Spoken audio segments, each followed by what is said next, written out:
Yes, lights on, microphone on, camera on, iPad on, lights on, everything on. I think we're good. I didn't mess up the intro and everything like that. I just didn't press any of the wrong buttons. Oh, it's a good start. It's a good start. Hey everyone, it's Foxx from Model Making Guru here. Hopefully you can see me and hear me and everything's going fine. Welcome, welcome, welcome to another Warhammer Sunday.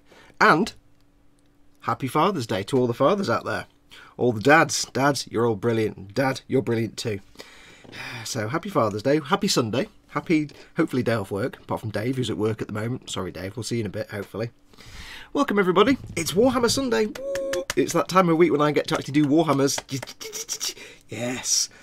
Welcome, welcome. If you've never seen one of these before, I'll go through my opening spiel. So everybody else just go off and make a cup of coffee for 3 minutes while I explain all the things. I'm just checking the chat to make sure nobody's saying you've forgotten to do something. I don't think I have. I think I've got everything right. It can only go downhill from here, says Tony Blackwell. Word. Yes. So, welcome, welcome. If you've not seen one of these before, this is my Warhammer Sunday live stream, where during the week I tend to do all my other stuff, like Gunpla and military and all the other builds and video builds and stuff. At the weekends, I just work on my Warhammer army, the unending forces of the holy contrivance. My Warhammer army that's got no particular organisation at all. I'm just making it up as I go along. And it will be, if you don't know, it will be a Principality of Xeon themed army. So I'm going to use all the normal stats and stuff from real Warhammer factions, but it's going to be painted in the theme of the Principality of Xeon from Mobile Suit Gundam. So all interesting colours. So I'm in the process of building up my army. So this live stream is just really, I'm just sitting down working on my Warhammers. And I figured, you guys may as well join in, have a bit of a live chat, have a laugh. It's like being in the pub, just without the beer, and just hanging out. So I figured I'll do these every Sunday. So every Sunday, 3 PM, I do these live streams while I work, or, well, I say work on them. I don't actually do anything. I maybe stick a few bits together, because I'm too busy hanging out with you guys. Yeah, because you guys are awesome. So, yes, if you've never watched this before, welcome, welcome. If you're watching this and you don't have access to the live chat, which is on screen there, if you're watching this on YouTube, there is actually a live chat.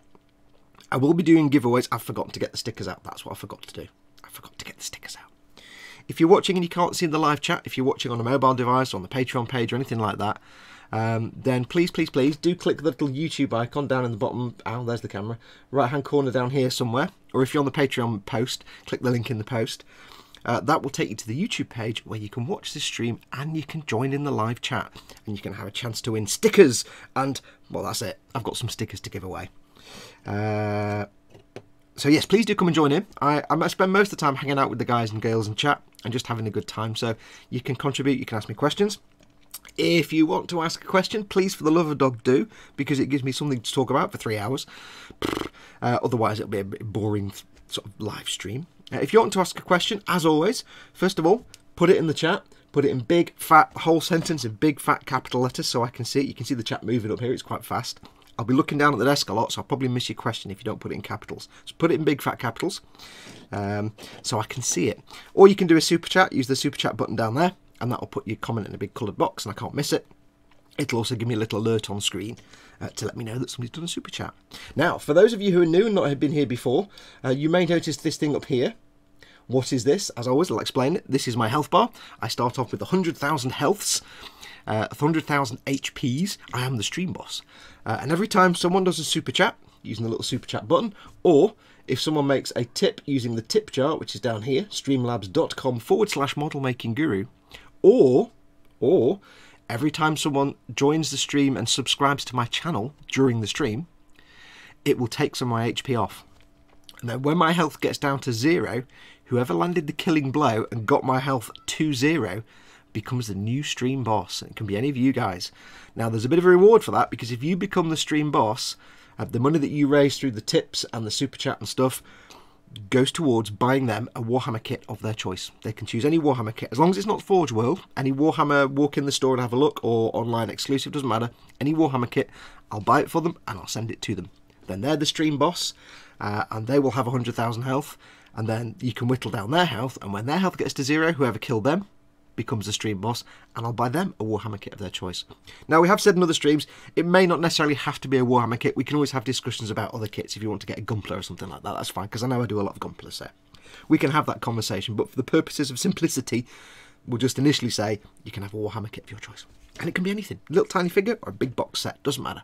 I'll buy it for you. I'll send it to you. Won't cost you a penny. So, get your super chats going, get your tips going, get subscribing. If you're not subscribed to this channel, hit the like and subscribe button. Make sure to hit the little bell. And that's my blurb done. That's my blurb out of the way. So, hello everybody. What are you all up to? Let's have a quick look and see who is in chat on this rather not hot and sunny Father's Day. Thankfully, it's not hot and sunny, so I don't think I'll explode too much. I need my helmet of seeing. Pika pika. Oh, hello. We have Tony Blackwell. Thank you very much. Tony Blackwell did a little tip there. Thank you very much, sir. You're an absolute darling. Tony Blackwell and Jerry at the moment. Tony Blackwell and Jerry, have to give them a shout out.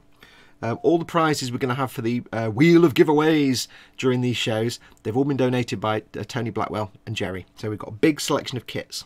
And don't forget today, of course, very important, we're going to do the draw. And I'm going to try and do it live. We're going to do a draw for whoever won the rather enormous, if I can get it on screen, Longbow Apache. That's up for grabs this week, so we're pulling a winner today.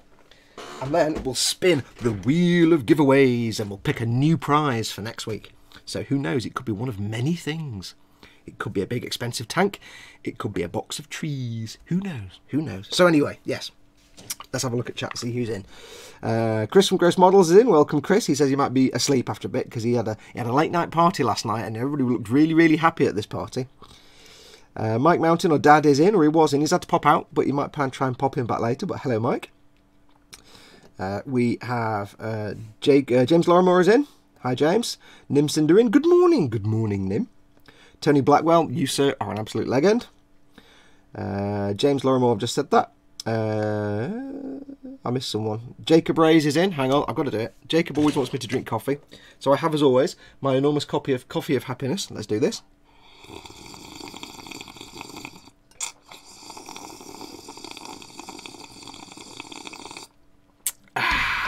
Damn fine coffee. I did forget to get some tissue out for the beard of absorption, which absorbs half the coffee I drink. Goes into my moustache and stays there. Downside of having an epic Land Rover? An epic Land Rover beard? No, an epic lumberjack beard. Yeah. Some of you actually asked what I plan to do with my beard, my epic beard of an epicness. At this point, I'm at the stage of, I'm just seeing what it does. I've never grown a beard this much, so I'm seeing what it does right now. Mostly annoy me, but there you go. Jordan Nash is in. There's no need to panic. I am here. Vincent from Mr. Lowe's Model Making's in. Afternoon, everyone. Almost happy birthday, Vince. Oh, that's a point. Today, at 6:30, so about half an hour after this stream finishes, on Vincent's channel, Mr. Lowe's Model Making, he's doing a little bit of a live stream to open all his birthday presents, because it's his birthday on Monday, I think. Monday? Have I got it right? You're like 15 or something, aren't you? 16, I think. He's 16 years old or something like that. And myself and all the guys from the Smoo crew, so Smoo and Dad and Dave and all the other gang, Chris and Paul and all the rest of them, Colin and John, all the guys that hang out with Smoo, we have a birthday pool and we club together and we get all the little members of the group a present, or a load of presents. So they've all been delivered. He's going to be opening those at 6:30 today. So I've put the link in the description below this live stream, so make sure to expand that. It's got the tip jar bit at the front, and then there's a link to Vincent's channel's live stream. So make sure when this stream finishes to follow that link and go and get ready to watch Vincent's birthday present opening stream at 6:30 on Vincent's channel, Mr. Lowe's Model Making. I'm going to get it, if I keep waffling and it goes past 6 o'clock, Mike Mountain, or Dad as we all call him, has promised to send me a text saying, shut up! So I remember to stop the stream. And I've set my alarm as well, because I'm a good boy. I'm a good lad. Oh, hi. Oh, I forgot. Hi, Mr. Fox. Bonjour for you. Bonjour, mon ami. Comment ça va? Ça va bien, merci. Nim Sunduin has just finished his panel lining his orange Harrow. Harrow, harrow. Weebadoodles is in. Ooh, we're live. We have Lynn Dipple. Hey, Lynn. Nice you can make it. Welcome, welcome. Lynn's awesome. Let's have a look. We've got Scruffy Pup. Hey, Scruffy Pup. Happy birthday, Mr. Lowe's Model Making. Tomorrow, I believe. Yep, it is, I think, or Monday. Well, which is tomorrow. I don't even know what day it is. I've said before, right? The way my life is at the minute, I know 3 days of the week. I know Sunday, because I do this. I know Monday, because me, Ted, and Chris do the E-Models live stream. And I know Thursday, because the bins have to go out. If you ask me what day it is on any other day, I won't have a clue. Matt Bradford's in. Hello there. Welcome, Matt. Rinks Near is in. Hi to everyone. Smiley face. James Lorimore says, my lady said at 6:45 AM, I tried to let you sleep in. When the hell is that sleeping in? That's just not right. Scott Sutherland's in from the good old sunny Isles of Orkney. Good after morning, Fox. Good after morning. Good morning. We have... Who else is in? Wayne Haywood. Hi all. Hey, welcome Wayne. Mark Scale Models. Welcome, welcome. Into Zone 88. Earl D. Earl D. Wouldn't be here without Earl D. Black Dragon Master 79. Sieg Zeon. Good man. Good man. TK's in. You forgot to say hi, TK. Hi, TK. Welcome, welcome. Nate Bliss, morning, guys. Thank you, Nate. Spiddy Quate's in. Oh, Spiddy Q8. I always get it wrong. Spid. Hey, Spid. It's only. I'm sorry, Spid. It's Dow Egberts. I can't do proper coffee in a litre. It just. My cafetiere doesn't hold enough to fill it. Sean Lloyd. Oh, did I miss anything? No, we've just started.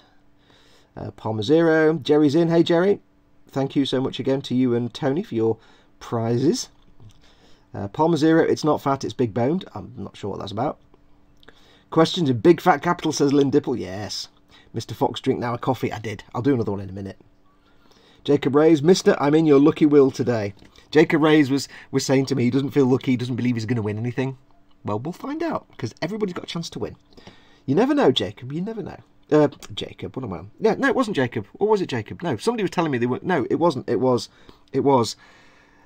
somebody else. It wasn't Jacob, it was somebody else. Anyway, everybody might win. Mr. Fox, join a beard club. No, because I'll go there and all the other beards will be like neat and like tidy and epic, and I'll be like, my beard's not epic or neat and tidy. He's going to be 12, says Chris, about Vincent's birthday tomorrow.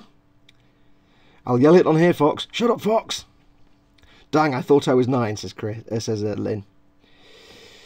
Spid says, lol, thing is, Lynn, not being a gamer in the UK, HP is a sauce, kind of like your OK sauce. So every time Fox says HP, I get a craving for bacon and egg butties sandwich on a bread cake. Bacon, egg butties, like slice of bread, bacon, egg, slice of bread, lots of butter, brown sauce or HP sauce. Yeah. Frankie goes to Hobbywood. Frankie's in. Hey all, hope you have a great Sunday. Hey, Frankie, welcome, welcome. Earl D said something and then retracted it. I don't know what you said. It probably wasn't that bad. So that's everybody who's in at the moment, so welcome all. I will do my best to answer any questions, but remember, put them in big fat caps or hit the super chat button and I'll be able to see. Right, where are we up to? So, that's how long we've been going now. 13 minutes to get through all the preamble. It's ridiculous. And you've seen me do more work in this 13 minutes than you'll see me do in the rest of the stream, I bet you. So, if you remember last week, I was working on my Primark Spec Marines. They're all now pretty much built and ready for priming and painting. I've got some of them I've kept the arms off and they're just stuck underneath.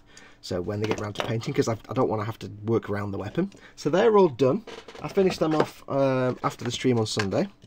So I'll put them in there for now. See how I carefully place them. You just go in the box.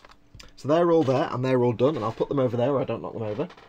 Now before we get going, I've received a mystery package today. On a Sunday. The doorbell went and I'm like, you don't get mail on a Sunday. It's an Amazon package. It's an Amazon package. Now what I did was, just to make sure, because I don't remember ordering anything. So just to make sure it's nothing that I don't want you guys to see, you know, my special collection DVDs or anything like that. I got Mum to open it and have a look and make sure it was safe to show. So I don't know who this is from or what it is. It has been opened, but I haven't seen it yet. So let's have a look. It is an Amazon box. And then in there is a box and a note. What does the note say? Let's have a look. Amazon.co.uk. A gift note from Paul Stewart. Oh, here we go. Jar Jar Billy Binks. Means I like Kit Kats. Okay, day. Oh, I know what this is. Paul, what have you done? Oh. Look at that. Kit Kat New York cheesecake. Oh, Paul put a picture up of one in a chat the other day we were having. And he said, oh, these are really nice. And I said, I'll let you know my opinion when you've sent me a box of them. So he sent me a box of them. I was only joking. Thanks, mate. I might have one of them in a bit then. Not right now. We'll take a break later on. I might have a chunky cheesecake Kit Kat. Oh, dude, thank you very much. I'll have to fight Mother again to keep those away from her. As always. Right, so thank you for that, Paul, you crazed loon you. So what we're doing today? Today we are working on my Armiger Helverins, which is a very, very kind gift from Brian Costello. You can tell I bad down my names because I have to write the name on the box of who sent me it or who bought me it or whatever. So Brian Costello, very, very kindly made a little donation to me. What he said was, I want to do something, but can I, you know, do you want me to do a tip jar, or do you want me to sort of get you a voucher for Warhammer and stuff? Because he wanted to do something to build up the army, to add to the army. So very kindly set up a Warhammer store voucher. So I went in on Thursday and placed the order, and this arrived yesterday.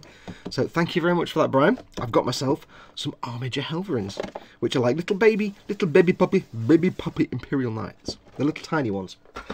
And I started on them yesterday. We started a bit of gluing together. And so far, I've got a bonce and some legs. And they're like little tiny AT-ATs, although I'll put the armour on and they'll look less like AT-ATs. I did make a terrible mistake of gluing the carapace on the top, which is going to make painting interesting, but I was getting excited. And I did. I've got the weapons built. Although, like a spoon, I put them on the wrong way around, so the arms are actually upside down, but it doesn't actually make a difference. So today we are working on the Helverins. So I'm going to see if I can get this one finished, and then if I can, make a start on the next one. So let's have a look. Now, I hope you all entered the giveaway for the huge Apache. If you've not entered it, you've still got time, because I won't do the draw till later. If you've not entered it yet, then all you need to do is go and find last week's live stream on my channel and put a comment on the video, which is, yeah, do an impression of an Apache helicopter with all the big guns doing. Just make write down some sound effects for big Apache helicopter. Just put them using comment. But if you haven't entered, your last chance is now, because I'll do the draw in a bit. I'm going to try and do it live on telly. So we shall see how that goes. Wow, Kit Kat, can you give me one, Mr. Fox, please, says Jacob. They won't last long enough to send them to anybody. They'll be gone in a day. Ermagerd, New York cheesecake, that sounds like the perfect combination of yummy things. It does. It does. Lee Gallup, oh, hi, Lee. Hi, Fox, I can't stay today. I've got to take my dad to lunch for Father's Day. I just wanted to stop in and say hi. I'll have to watch the recording when I get back. See you next week. Thanks for popping in, though, Lee, albeit briefly. Yep, do stop by and watch later. You never know, you might win the draw. Who knows? But thank you very much for popping in. Say Happy Father's Day to your dad. And give him a dad hug from me. Wayne Haywood, welcome Wayne. Was just thinking about chocolate. I'll have to eat some now. Yes. Spid, let's go mug Fox for those Kit Kats. Yeah, good luck with that. Whatpla says, oh, be right back, forgot to enter. Oh. Yeah, you've got a while. Yeah, I'll probably do it halfway through the show. I'll do the sticker giveaways and stuff. Oh, that's one other thing as well. I will ask questions for the sticker giveaways. I ask a question, and whoever gets it right first wins. I think I've got some already, but I'm not sure. If you want to send me a question and answer that I can use in the giveaway, then just send me an email, and if I use your question, you'll get a sticker. So the email address is there, modelmakingguru, where is it? At gmail.com. So if you want to send me a question and an answer, include your name and address, so I know where to send the sticker. And if I use your question, I'll send one off. Now, just to quickly say about prizes and stickers, by the way, I've not sent anything out yet, as I've explained before. I tend to do post office runs once every 2 or 3 weeks for various reasons, so it's not easy for me to get to the post office straight away. So I've still got all the winners of stickers and prizes from the last couple of weeks to do, and I'm hoping to get them done this week. So if you're waiting on a prize or anything like that, I know the pot noodle mugs and things like that, they need to go out. So I do tend to do it like in a batch once every 2 or 3 weeks. So they don't go out straight away after the show. So I've still got the mugs and stuff. If you wait on a prize, don't panic. If you won some stickers, they'll be with you hopefully in the next few days.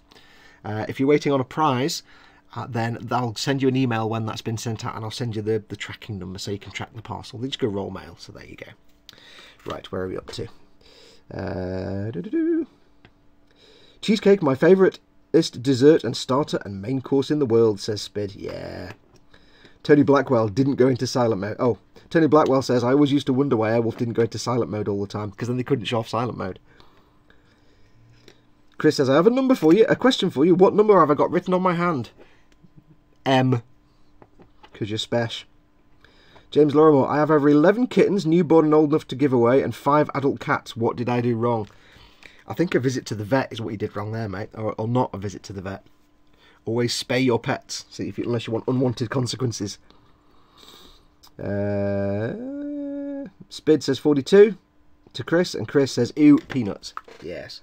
Right, so let's do some work. So I've got the the weaponage built for the arms. Mr. Fox, going to email to you, says Jacob Rays. Cool, thank you. I'll take the email address off the screen. It's modelmakingguru@gmail.com. Yeah, don't just put a question answer in the chat, because that's really silly, because everybody will see the answer and that won't work. So I've built the weapons that it doesn't tell you what they are. I'm assuming they are the autocannons. Autocannons. Yes, they are the Armiger autocannons, which have a range of 60 inches. 60 inches. You can't see that, can you?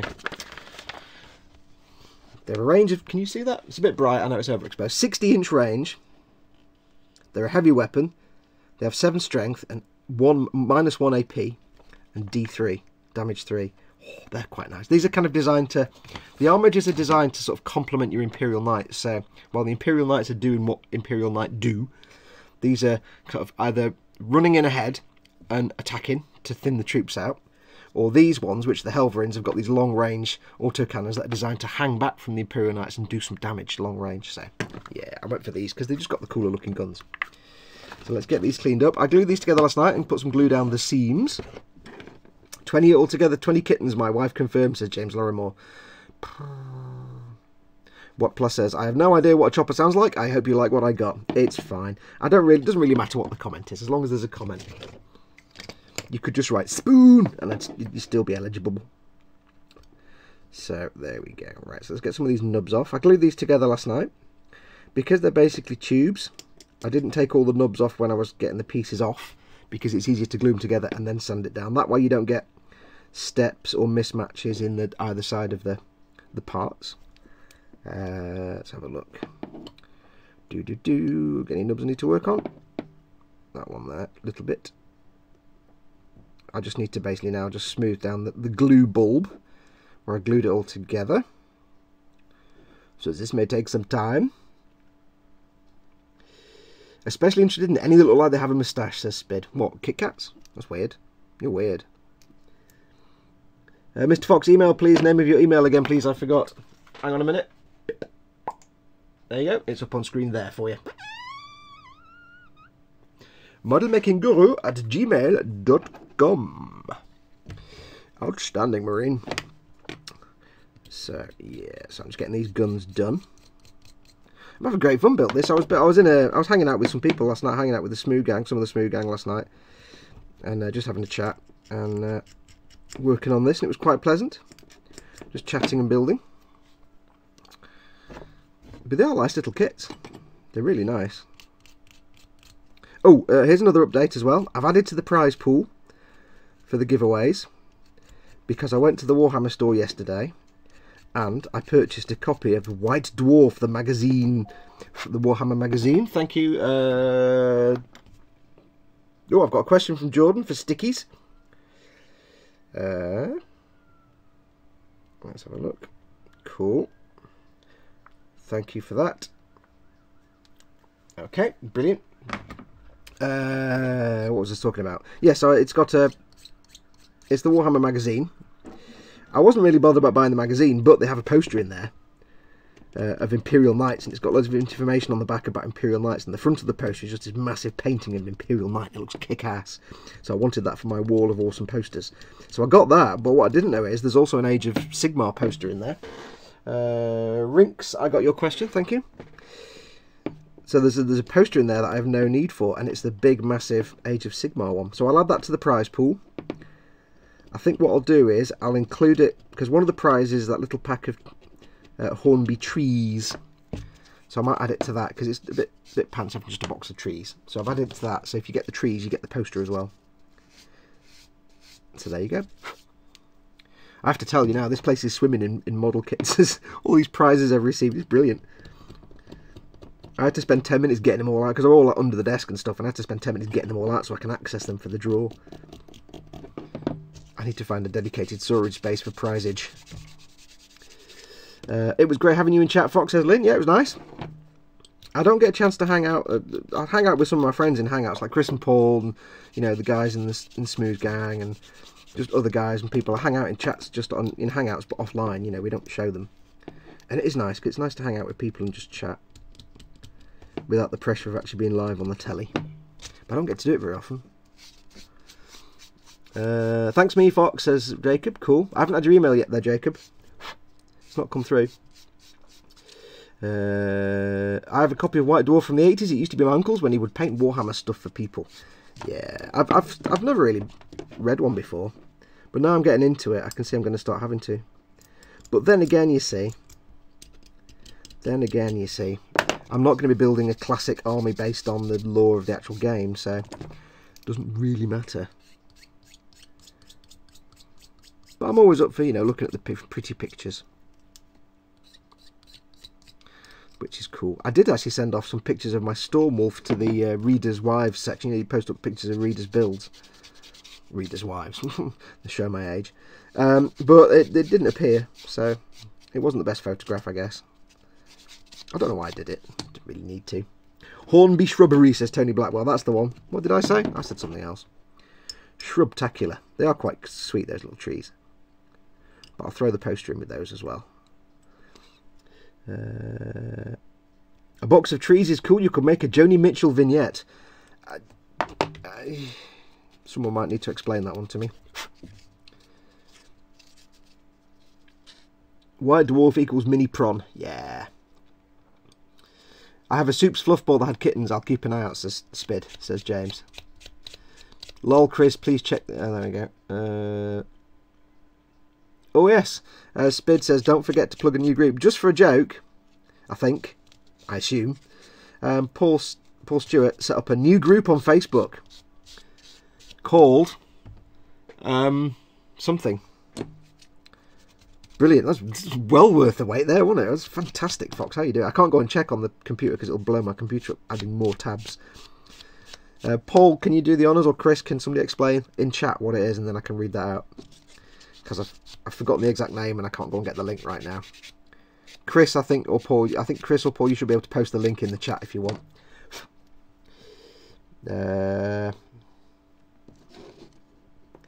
Jerry says he had 2 of them that he picked up but never used them, as he usually makes his own armatures. Yeah, I've, as you saw when I did my little skitter diorama, I made trees out of twigs, and they look fine. They look alright, but they're not quite realistic enough. They're not actually like trees. They're just like spiky twigs. Aviad Madara's in. Chris the Pyro is in.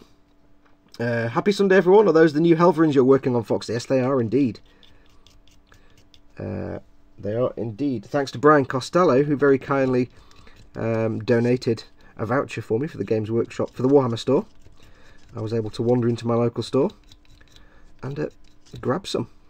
I had the voucher and I'm like, right, what can I spend this money on? I need to buy some stuff for my army. What shall I buy? And I wasn't really sure. I didn't want to buy like a little tanky thing, because I'll get them eventually anyway, but they're not very exciting. I wanted to get something exciting with my gifted voucher. And I nearly bought some Skitari. I thought I could get some little troop of Skitari, but I didn't, because then I remember these guys, and I'm like, oh. Ooh, and here's some information for you. I don't know if this has been announced yet. It may not have been announced by Games Workshop, so I might be actually, you know, doing something bad here. But I have it on good information. If it's already been announced, then I'm just talking nonsense and it's not very important. I have it on good information that the Imperial Knights Renegade pack, which is coming out shortly, or may already be out, where you get 2 Imperial Knights and a little bit of scenery, is, I think, going to be 120 quid. And for that 120 quid, you get 2 Imperial Knights, but not just the bog standard one. You get the full, like, Knight Warden, that you can have all the different, you can make all the Renegade, or the like the one I've got, where you can make like 6 different variations. That's about 95 quid. So you get 2 of those, and about 30 quid's worth of scenery as well, for 120 quid. So you're basically getting a knight and some scenery, and the other knight's free. But it's going to be 120 space pounds. If you're in America, that's probably about $175. If you're in Australia, that's about $17 billion. Spoons. Spoon Painter HQ, says Chris. Are you able to put a link in there, Chris? Oh, he's done it. Spoon Group. Facebook.com/groups/ whatever it says in the comments there. Now, the thing with that group is, it was set up as a joke, but it's basically a group for you to show off all your test spoons. When you do some test painting on a spoon, you can go in there and you can proudly display photographs of your latest spoon tests. Because it's just a dumbass idea. And, you know, if there's one thing like me, Chris and Paul love, is dumbass ideas. So it's a place for you to show off all your test spoons. Wow us with your testing abilities. Foxx has been revealed already. Okay, I'll shut up then. I thought it was being all exclusive and clever then. I don't know. I didn't realise they'd actually mentioned it. It's one warden and one regular knight. Oh, is it? So only one minigun. Oh, okay. Okay. Still, I mean, it's still a good deal. But so you're getting a 95 quid knight and some 30 quid worth of scenery and an 80 quid knight free of charge. That's pretty cool. And I'm tempted to get one, because assuming it still exists, because last time they did that pack, they stopped it after a while. So, assuming they're still available when I get around to getting more knights and can afford it, I think I'll get that, because I want 2 more knights. So I may just get that pack, because it's cheaper than just buying 2 knights. Because why buy 2 knights when you can buy 1? Because I can buy that set, have 2 knights, sell the scenery, because I have no interest in that. Bob's your uncle. I've saved a load of money, which is brilliant. Someone stole my spoons, says James Larimore. Spoon thief. How very dare you, sir? I say, man, are you looking at my spoons? How very dare you?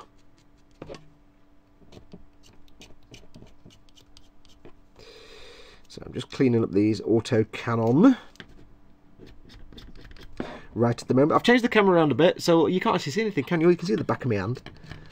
There's nowhere I can put the camera that actually lets you see what I'm doing very easily. Which is a bit rubbish, but I suspect most of you are actually not watching this anyway. You just got it on the background, which is fine. Does that mean a Gelgoog or Dom-styled Imperial Knight in the future then, says Chris the Pyro? Well, one's going to be a Zaku, one's going to be a Goof, and one's going to be Charles Zaku. I think in reality,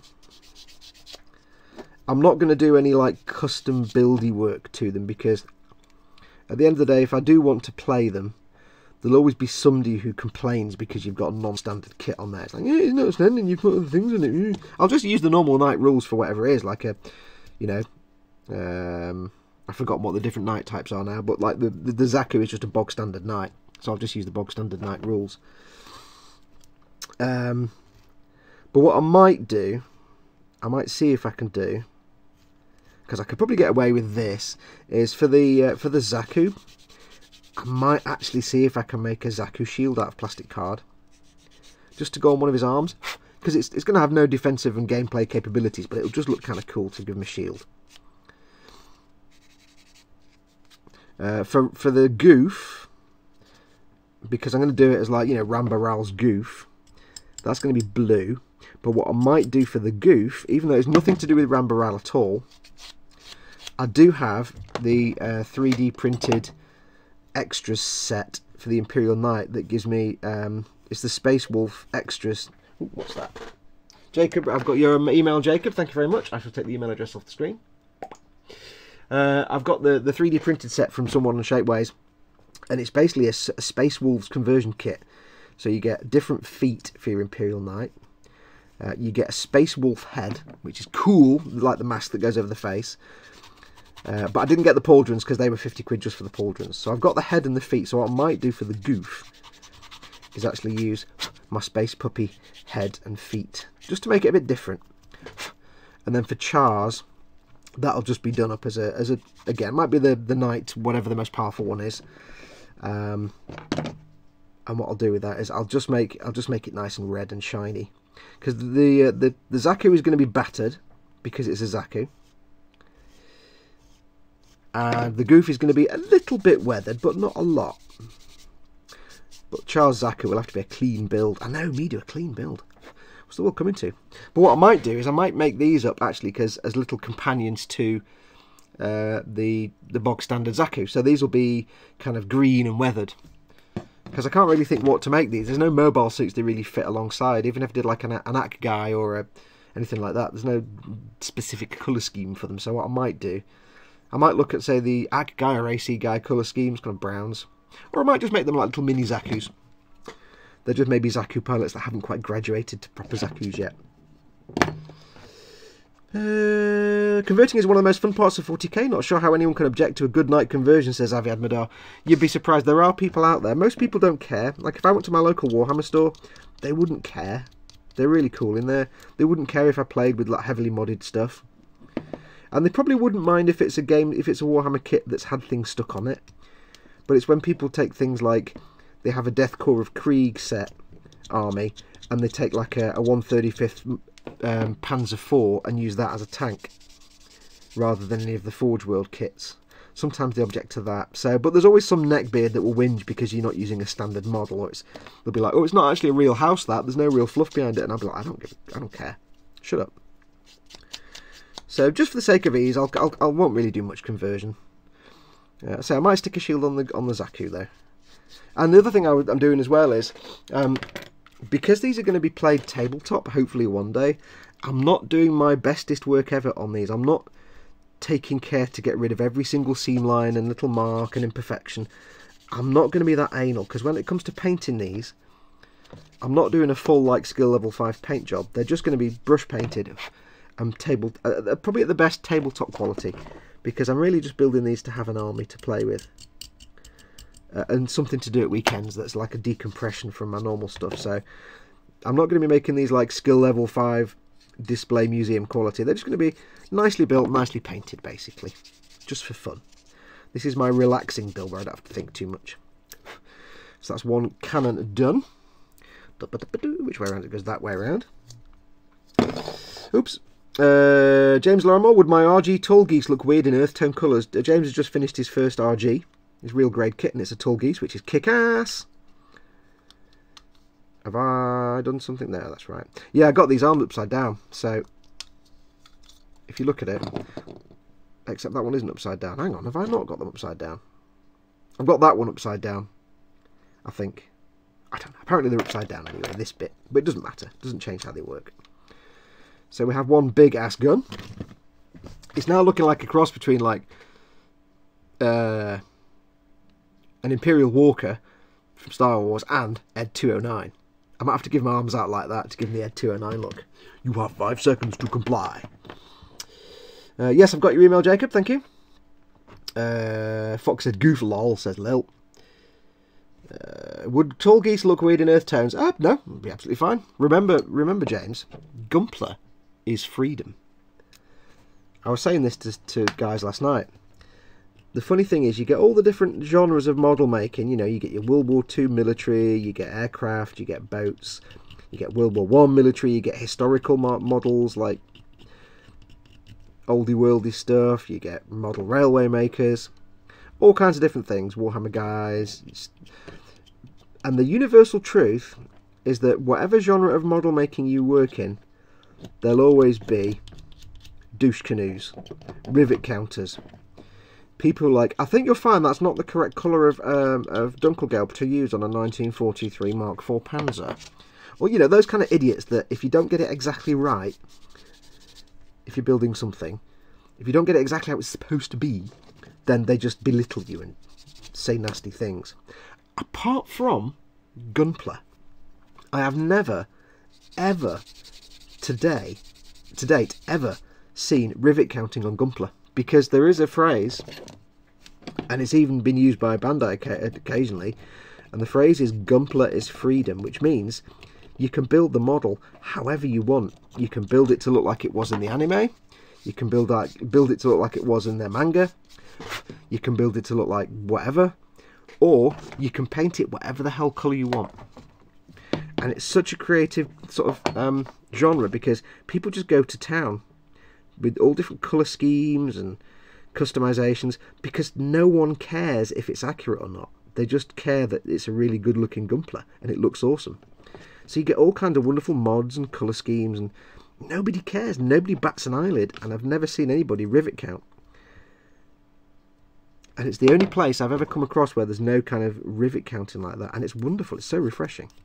So whatever colour you want to do it, dude, do it. If it helps, go onto Google and do a search. Oh, hello, what was that? Jordan, thank you very much for your little donation. Tony Blackwell says knocking off that yellow, and he did his little donation earlier on, and you have him into the orange now.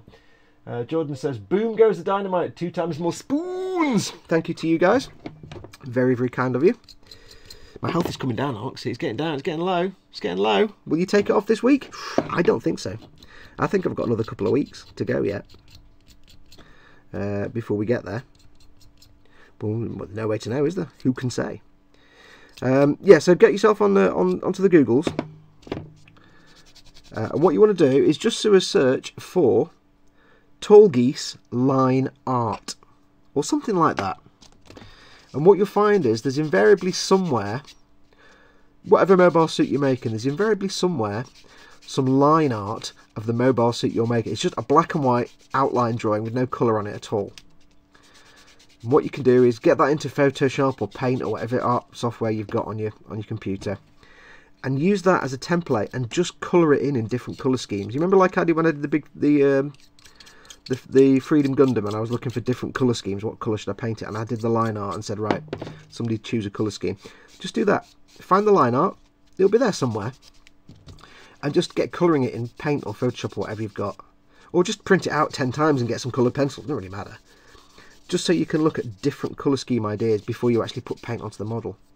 And that way you can try out different things and see what works. And then just choose whichever one you think looks the most kick-ass. Because, dude, you could paint it neon pink, as I always say. You could paint it pink with Hello Kitty decals, and it would still look kick-ass. There is what's called a junior mobile suit, which is like a little worker mech, says Chris the Pyro. Chris, send me a message on the Facebook or an email with a link to some information on that, so I can find out. Because if there is one, and it's got a specific colour scheme, I'm all over that. It might all be like hazard stripes and yellow and stuff. That'd be awesome. Because then there'll be like a junior mobile suit. I'll be having that. See, I could paint it up to look like a Pat Labour, but then that would break even my own fluff. So, because I have made up fluff for this whole Principality of Xeon in the Warhammer universe thing. I told you last week, but there you go. If anybody doesn't know what the fluff is and wants to know, just say in the chat and I'll tell you again. But I said last week I don't want to go through it all again for everybody. If everybody knows. I got chucked out of a... Oh, it's gone. Something moved. The Fox do a clean shiny build. Heresy. Somebody said they got... Oh, there we go. Earl D says he got chucked out of a Warhammer group for modding and converting in the 90s. Yeah, that's in the 90s. Everybody was an asshole in the 90s. The Warhammer community and the Warhammer itself was basically a shit show until about 4 or 5 years ago when the new CEO took over and decided that what they wanted to do was actually engage with their customers. And that's when Warhammer TV, the YouTube channel, came out. That's when they started doing stuff catered for younger builders and newbies. Because the original CEO was like, we're a company that makes models. That's what we do. The new CEO is like, no, we're a company that does tabletop gaming and we also make models. And all of those aspects are brilliant. So yeah, it's a bit better now. My local Games Workshop store, I keep saying that, my local Warhammer store is a sort of, to use the phrase, a diamond in a goat's ass, because I've never come across a Warhammer store that's so friendly and supportive, and actually everyone there is awesome, and they don't have any Oh, hello, who's that? Nim Cinderin. Ooh, Hastings, he says. Thank you very much. Thank you very much, Nim. You're very, very kind. How's my health doing? Oh, it's coming down. It's coming down. Yeah, I've forgotten what I was saying now. There's no neckbeards there. There's no one there that will give you snark. So it's a beautiful little store, wonderful little store. It's got a new manager. And bless him, he's on his own at the moment. He's by himself. Running it all, doing everything. So I went in yesterday to pick up a copy of White Dwarf, and I was there, and I had all my painting stuff with me. I said, while I'm here, do you want me to do some painting for you? Because you've got figures you need to paint for the store and stuff. And he's like, yeah, that'd be brilliant. So I sat there and I painted some Stormcast, because they've got the new Age of Sigmar set that comes out, and he wants to get them all painted up so people can go in the store, see the painted figures, and play with them and stuff. So I was like, yeah, I'll sit and paint. So I did loads of shading yesterday. He'd already sprayed them with Retributor Armor, so I shaded them. And I'll probably go back and do it again, because it's good fun just sitting there painting, having a chat with the customers or with the Cam, the manager. So if you are local to me, if you're able to, I'll post up when I'm going in if you want to. I mean, sometimes I'll just go in. I know one of my followers, Ben Oakes, is local to it. But if you're in the area, I'll post up every now and then when I go in. If you're in the area, my local Warhammer store is the Altrincham Warhammer store in Cheshire. Feel free to pop in and say hello. Hang out in the Warhammer store for a bit. I'll be painting little dudes. I said to him, I'm happy to come in and paint anything you want, mate. I'll bring all my kits, not a problem. Just make sure if it's Age of Sigmar, you give me the box so I'll look at what colours I'm supposed to be doing, because I've got a clue on Age of Sigmar at all. No idea. You can always strip it if you don't like it, says Tony Blackwell about James's tall geese. The whole orc army works on conversions. How could anyone object to it? I think they kind of make an exception for orcs. Because ultimately orcs, you've got bugger all to play with anyway, because they don't make many orc kits. Don't get a lot of love, the orcs. Have you had Mazar? It was Ryzern, by the way, who was convinced he wasn't going to win this week. So Ryzern, you never know. Just let's find out later on. Gary Moore says, you can always use the Dettol trick to strip it back if you don't like it, James. Yep. Damn neckbeards. I was banned from the local Warhammer page for offering my free painting classes. Yeah, why offer free when they can do something they can charge for? I've been talking to Cam, my local manager, actually saying, you know, if you want somebody to come in and do painting classes. But we don't know how we do it yet. But yeah, it was great fun just to sit in there and paint. It was nice to paint without the camera on. It's not often I get to do that. Wayne Haywood says, as someone who doesn't do painting, Bandai Gundam and Star Wars figure kits, Foxx has inspired me to try miniatures painting. Do it. Do it. I've always been an airbrush guy, and it's only in the last sort of 2 years that I've started doing like Warhammer stuff, and as a result doing brush painting, because every time I tried brush painting before I used Tamiya paints and it was complete ass. But nowadays obviously I'm using like Citadel paints or Vallejo paints. It's brilliant fun, and I've learned so much in just the last year. I'm not a brilliant brush painter by any long chalk, not at all. Millions of people vastly superior to me. But yeah, it's great fun, and you do learn a lot. And sometimes it's nice to, you know, when you've been working on kits that are all airbrush and you're farting about with the airbrush and you're setting up and you've got to have everything on sticks and it's a right pain in the bum. Sometimes it's nice just to get a kit, build it, and then brush paint it. It's like a holiday, because it's just a lot more relaxing and easy. Parmazero, you offered something useful for free. How dare you, lol? Says Spid. Yeah, depends on your local get. There are Warhammer stores out there where the managers are just complete arses, and it's like you can't put an unpainted mini on the table for fear of being ejected. But my local store, the previous manager Chris and the current manager Cam, they're like, I don't care. I really don't care. As long as you're having fun, that's all that matters. When I was doing the painting for him, I said, I've actually got my own brushes. They're not Games Workshop brushes. He went, I don't care. You know, as long as you're using our paints, that would be something I'd be worried about. But if you're not, as long as you're using our paints, I don't really care what you're painting with. More questions coming in. Rinks has sent me a second mail to tell me that the answer he gave to the question answer might have been the wrong one, so he sent me a second one. So don't let me forget if I use his question.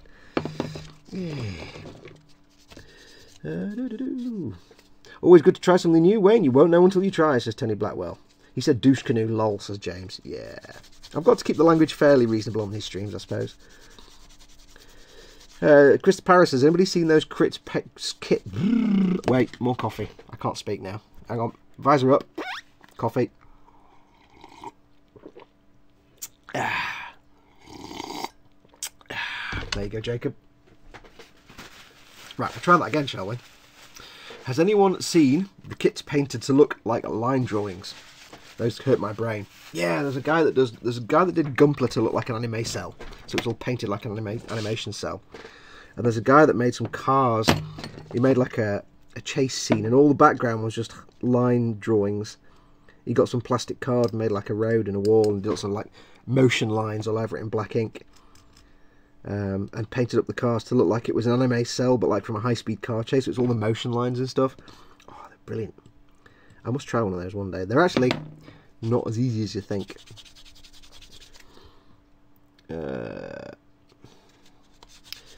I have 2 Warhammer shops nearby, says Ghost Lyle, but only one is bigger than 3 meters. Yeah, some of them are quite small. What would you use to shade snow, says Nim Cinderin? Nothing. If you're doing a diorama and you've made whatever you've made your snow out of, don't shade it with anything. What the best way you can do it to give it any kind of depth, and it sounds really counterintuitive and like you're doing work for no reason, but snow's brilliant. If you're making a diorama and let's say you've got, I don't know, a battlefield of some sort and there's all like rocks and stuff on the floor and earth and mud and sand, the best way to impart some life to the snow is to actually fully build and paint the diorama first. So you've got all the texture for the earth and the snow and the rocks and anything else on there. And there's coffee in my beard, hang on. And then apply your snow. So that although a lot of your diorama will be covered, a lot of that hard work of painting will be covered up by the snow, in places the snow will be a bit thinner and you'll see through it. If you're doing like a powder snow or something like that, then you'll see through it and there'll be patches where the snow is thinner and you can see the colour and the texture you put underneath. One thing you can do though, if you want to, and I did this on my Storm Wolf diorama, if you want to suggest, say you've got a snowy scene and you want like a muddy track down the middle, let me get a piece of paper and a pen. Let me do my usual drawing thing. Let me see if I can write that pen. I have an pen. Do I have an piece of paper? No, of course I don't. Hang on, let me get a piece of paper. Hang on. I'm going underneath now.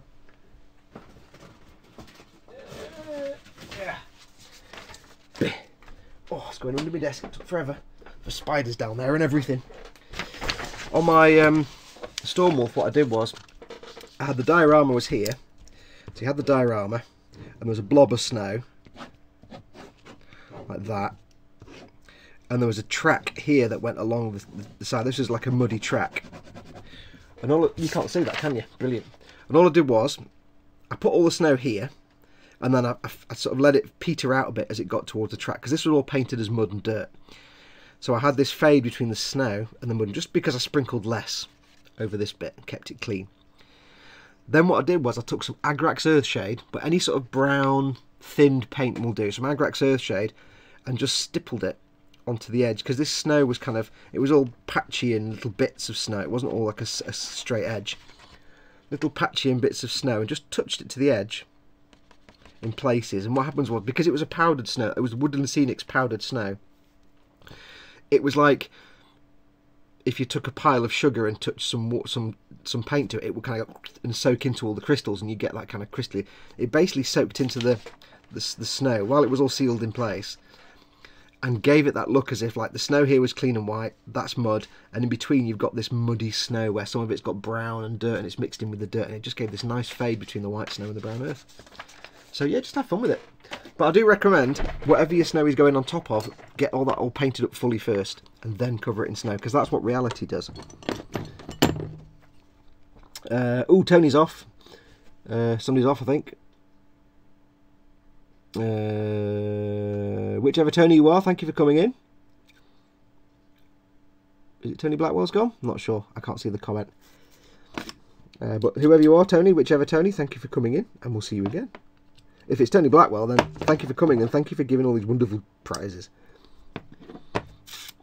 I popped in and picked up a couple of Necron kits last week. Now the converting begins. Hungry Fox says Team Inept. Not just yet, but there does seem to be a significant amount of Kit Kats just off to the side. James says, my lady said I got to go. I have to listen to No Boobies. Her words, not mine. I'll see you later when I see you. Okay, James, thanks for coming in. Don't forget to feed all the kittens. All of them. 2 of the 3 hobby stores I have free Gundam Mag classes, or the other admins have classes to follow up my classes, or build nights with comic book movie discussions. It boosts business and sales. Some can't. Yeah. Hobby stores have to do a lot to stay in business. Here in the UK, most model shops are just pants. Most of them, the small ones, they just sell things like trains and remote control cars, and that's it. My local model shop that I used to go to for years as a kid now just sells trains and remote control cars. Their entire paint selection is basically Humbrol, which is neither use nor ornament. And their entire model kit collection is basically Airfix and some Revell. And it's like, wow, it used to be a great model shop. Now you just there's nothing there.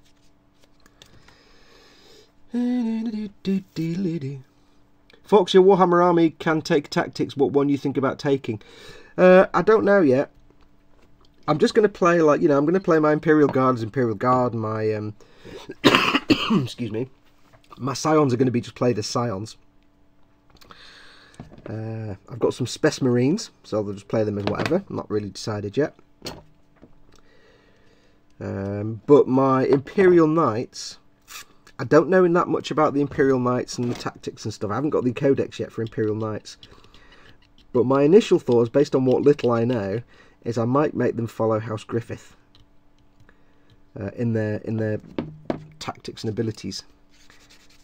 Because basically, hashtag charge everything. I totally agree with Duncan from Warhammer. Charge everything. House Griffith are apparently keen on just running in, chainswords blazing and just beating everything up. And I more than subscribe to that point of view. So I might just base them on House Griffith. Oops. Let's get this one on.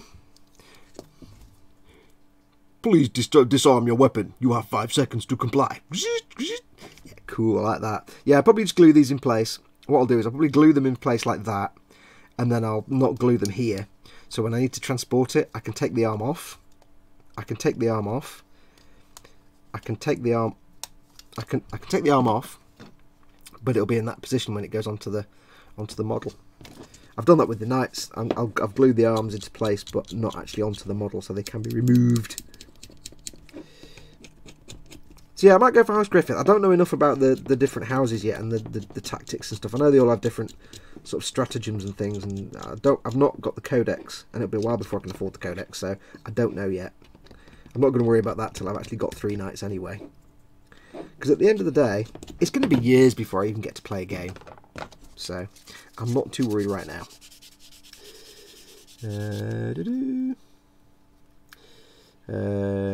Ryzen puts the CND symbol up for some reason. We have no nukes in this videos. Jacob Reyes is waving and smiling. Tony Blackwell, no, I'm here. Oh, cool. There you go, Tony.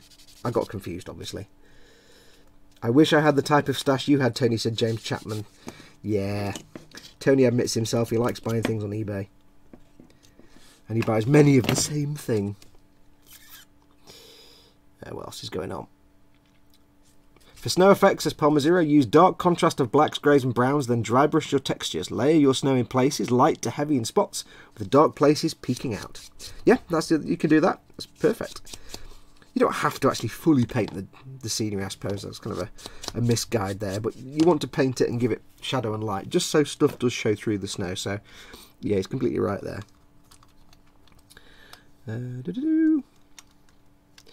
Welcome back, Tony, says Lane. Yeah, he's gone, he's come back. See, that's upside down now. That's not going to work, is it?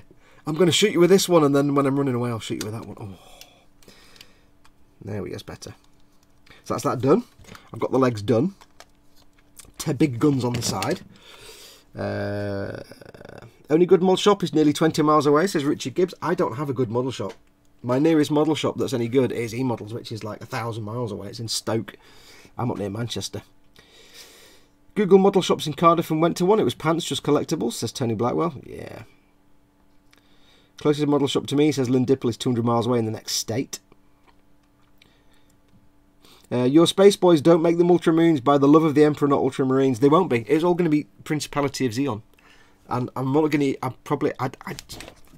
I think they're Ultramarines. I get the hatred for Ultramarines. I understand why. Because it's just like... I'm going to make Space Marines that are going to be Ultramarines because everybody does that. Yeah, no. I'll make them something cool. But I'll have to use an existing... I'll have to use the existing things as a template and just be like, here are my guys. I'm playing them as whatever, Space Wolves, whatever they are, but they just happen to be a totally different colour and not look like Space Wolves. So it'll be like that. Here's my Imperial Knights. They look nothing like it, but they are playing as House Griffith. So I've got to stick within the rule sets. Right, what is next?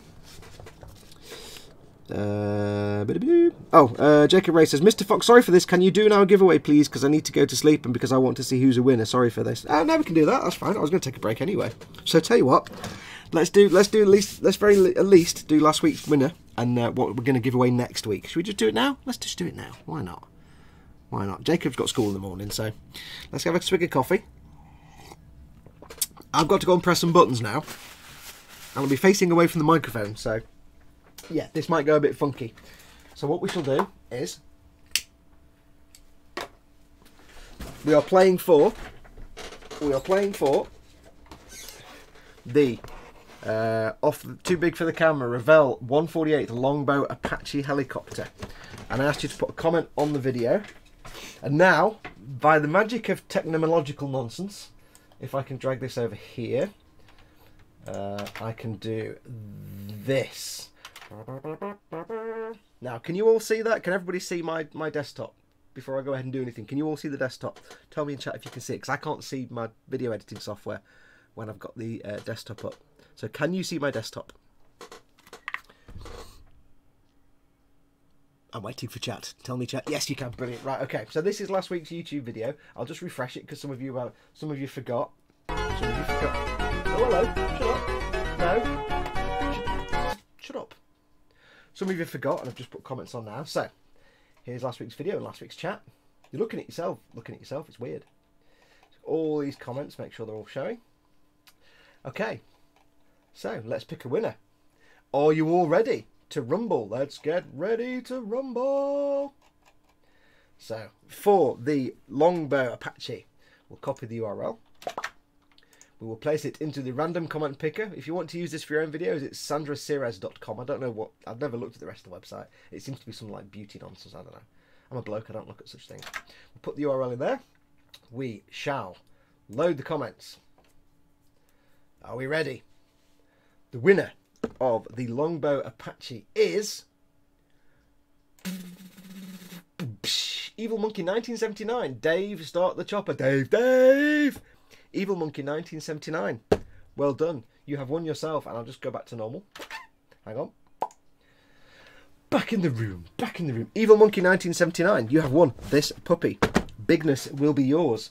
So all you need to do, well done, is put me an email. You know the rules by now. Send me an email to modelmakingguru@gmails.com. No S on Gmail, so I don't know why I said that. Modelmakingguru.com with your name, your address, and just in case I need it, your phone number. And I will get this on the way to you. I'm sure you won an e-models one a few weeks ago. You're getting quite good at this. You're getting quite lucky. So, yep, send me an email. Modelmakingguru@gmail.com with your name, your address, your phone number, just in case, and I will get this out to you. It's going to take a little while to get to you because, again, like I said before, I don't post everything out straight away. I have to wait before I have to go and make a regular scheduled trip to the post office, which is once every 2 or 3 weeks. So I'll put it to one side, I'll get it boxed up, and as soon as it ships out to you, I'll drop you an email to let you know it's on the way. So, well done, Evil Monkey. I shall put that there to one side. What is chat saying? Congrats, Evil Monkey. That will be perfect. I'm also in the Discord right now. Cool, says Nim. Please don't tell me you're in, like, South America somewhere. It doesn't matter. By the way, you can be anywhere. I don't care where you are in the world. As long as you're not in North Korea or Antarctica or space, where I can't send stuff. Doesn't matter where you are. Well done, Chopper winner. What was the comment? I read it out. He said, Dave, start the chopper. Dave. I didn't just say that for no reason. Hello, sons and daughters, I'm back. But before you go anywhere, Jacob, you should wait to see what's up next week. Let's have a look what you could possibly win next week before you go to bed. Now this, I've improved the Wheel of Giveaways because the Wheel of Giveaways now comes with sound effects. Yes, indeed. Yes, indeed. Are you ready for this? This is going to be truly awesome. Are you ready? If I can press the buttons right. Hang on, I've got to get it right now. Let's do it. Let's go to the Wheel of Giveaways.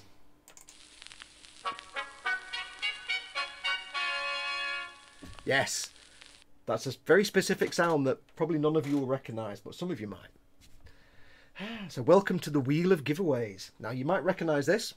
Well, you will recognise it. You saw it last week. You might notice that there's a lot more options on the Wheel of Giveaways because, of course, Tony and Jerry sent me a whole load of nonsense to give away, and I'm totally indebted to them. So we have many, many things on the wheel of giveaways. So now we need to work out what you are going to win next week. So get ready for the most loudest and annoying noise in the world. And I have mailed the guys, the company that makes this software, to say, can we change the noise for the spinning wheel? Because it's really annoying. Let's find out what we're going to win. And I have to remember what the hell each one is. So, because I've given them dumbass names. So, are we ready? 3, 2, 1. It's going to take a while because I got the settings wrong and it takes forever.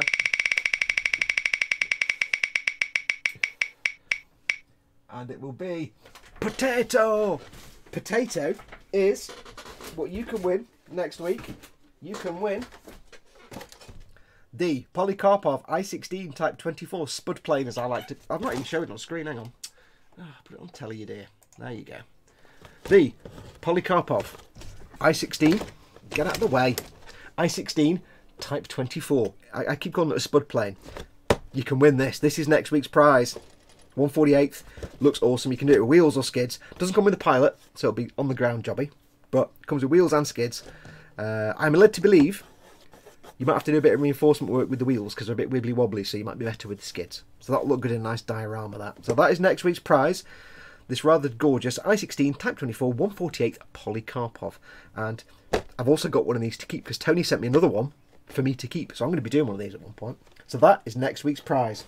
So how do you enter next week's giveaway?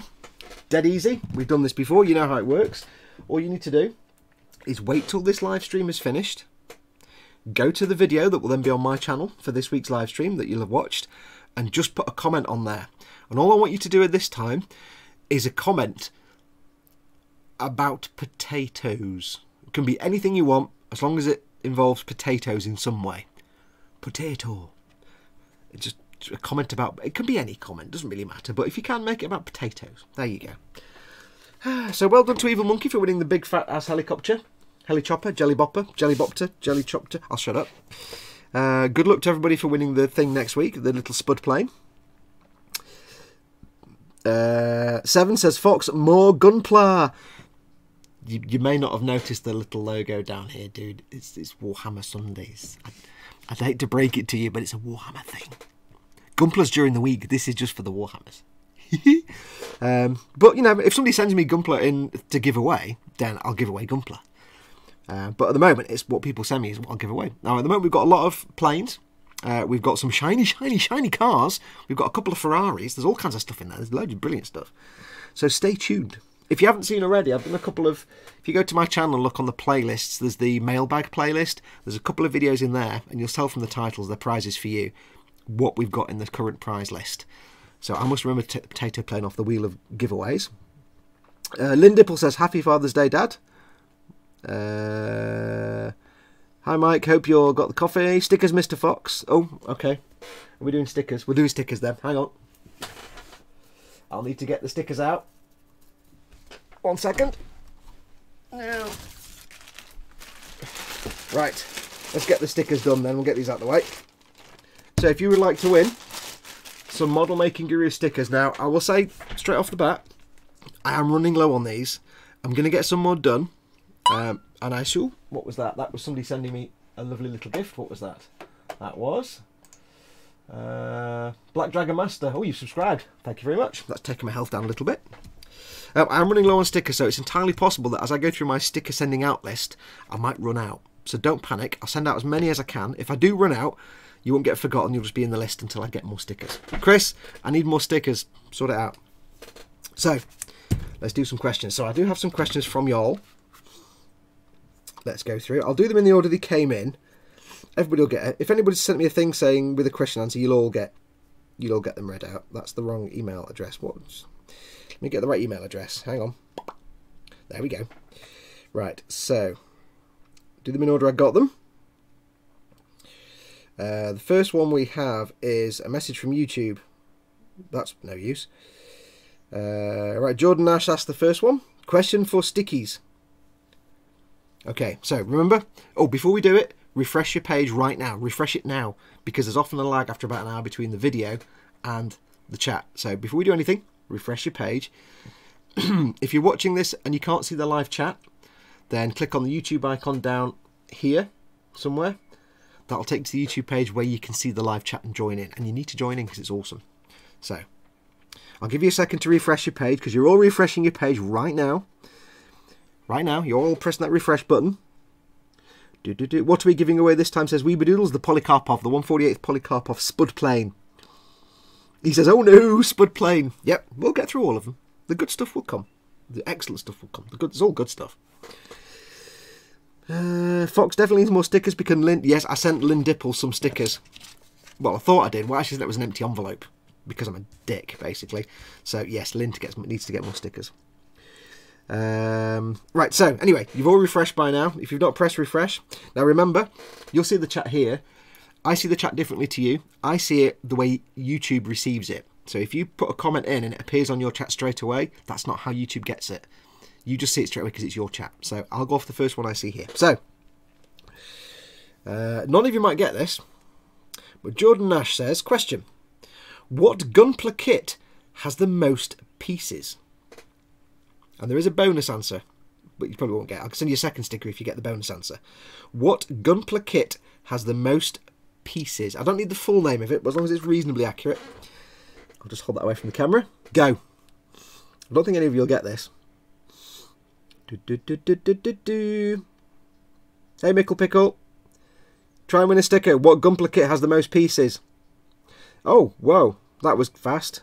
Earl D says the GPO1. That's the third answer. The second answer that came in, GPO1, is in fact correct. It is the RX-78 GPO1/FB Gundam GPO1. Awesome. So well done, Earl D. You right off the bat there. So Earl D, send me an email. We'll put my email address up. Send me an email with your name, address, and I'll get them out to you. Jordan Nash, I think I've already got your details, but send me an email anyway. If you've won something before and I've already had your name and address, pretend I haven't, because what I do is I keep that email in the list so I know who to send stuff to. As soon as I've sent it out, I delete your email because I don't keep your name and address. So Jordan, send me an email with your name and address as well. Just so it's an email in my list and I know I've got to send you stickers. If I don't have an email in that inbox with stickers that says send stickers out, I won't send you stickers. So send me an email anyway, Jordan. I know I've got your details, but send it anyway. Bonus question. Here's a bonus question for you. See if you can win a sticker for this one. The bonus question was, for that kit, the GPO1, how many pieces were there in the kit? I don't think any of you will get this.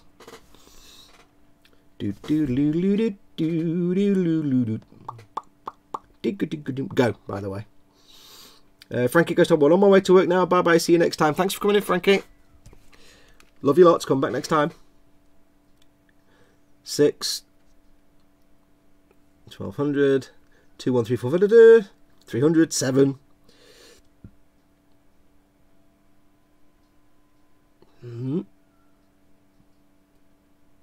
I don't think anybody will get this. So it might just be one more. It's just an interesting question that I give you the answer to. I don't even know if it's something you can Google. Well, you probably can Google it. 175, 69, 369. One of you's been close. Pie, says Sean Lloyd. One of you has been closer.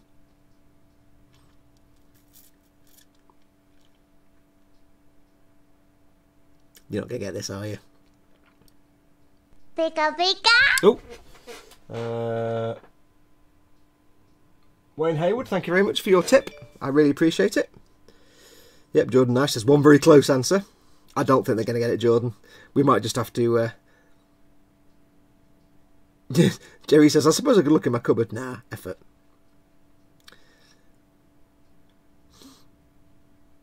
Okay, well, nobody's got the exact answer. So I think what we'll do is we'll give it to the nearest answer. The person that got closest, I think, might be the best way to go. Trust my dad. Trust you. 69. Okay, what we'll do is we'll say stop now. I'll go for the closest one. The closest one is Ryzern, who says 1083. The right answer is actually 1212. So Ryzern, I told you you'd win something. I told you a sticker, but I told you you'd win something. So Ryzern, well done. Send me an email with your name and your address, and I will send you the stickers. Well done, well done. Jordan, don't forget to send me your name and address and an email. If you win something, by the way, make sure you put in the email what the hell it is you've won, because I won't remember. So, like, you know, you won that big helicopter, please put in there that you won the big helicopter, because I'll just send you a potato otherwise or something, I don't know. So if you won stickers, just say address for stickers, or something in the title that tells me you've got stickers to come to you. Right, next one. Okay, the next question. Are we all ready? Let me just move the chat up so I can see it. Oh, hang on. Ben Williams was closer. Have I got that wrong? Ben Williams was closer. Where's Ben's comment? Ben Williams. Where's Ben's comment? Oh, hang on. Have I been spesh? Have I been spesh? I can't find it. Tell you what, Ben. Yeah, you did say you send me your address. I'll send you some stickers as well. Let's just send you both stickers. There you go. Everybody wins. So Ben, send me some stickers. No, send me your address as well. Name and address, and I'll send you some stickers as well. Right, we're ready for the next question. I love it when a plan just totally goes to pot.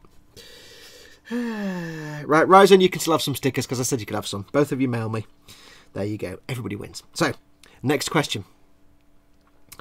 This is a question from Rinks Near. Thank you, Rinks. Send me your name and address. And the question is, and Spid's going to get this straight away, but never mind. I know who I'm going to be sending the stickers to. What are the 4 types of coffee bean? Go. Oh, Mark, you've already sent me your name and address. Thank you very much. Well, you haven't put a postcode in it, so send me your name and address with the proper zip code / postcode. Send me your full address. Rinks, so I can send these stickers out.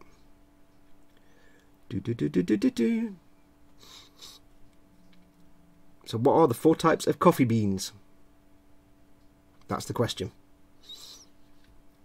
It's not a bean, it's a berry. Semantics. Pure purple, black, green, blue, says Lynn. Anna McLeish says nom nom nom nom. Civic crap, Nest face, Starbucks and potato, says Chris. Yeah, well done. Guava, says Ryzen. Is Spid not in now? Because he would have answered this by now. Spid can answer this without even trying. Ooh, James Chapman. Almost. Remember, I go off whatever answer I've been given, not what the correct answer may be, so I assume this is the correct answer. James Chapman was close, but no cigar. I'm not bloody Chris, I'm way funnier, says Team Inept. Oh, that's Paul then. So come on, what are the 4? It must be take you seconds to Google this. 4 types of coffee bean.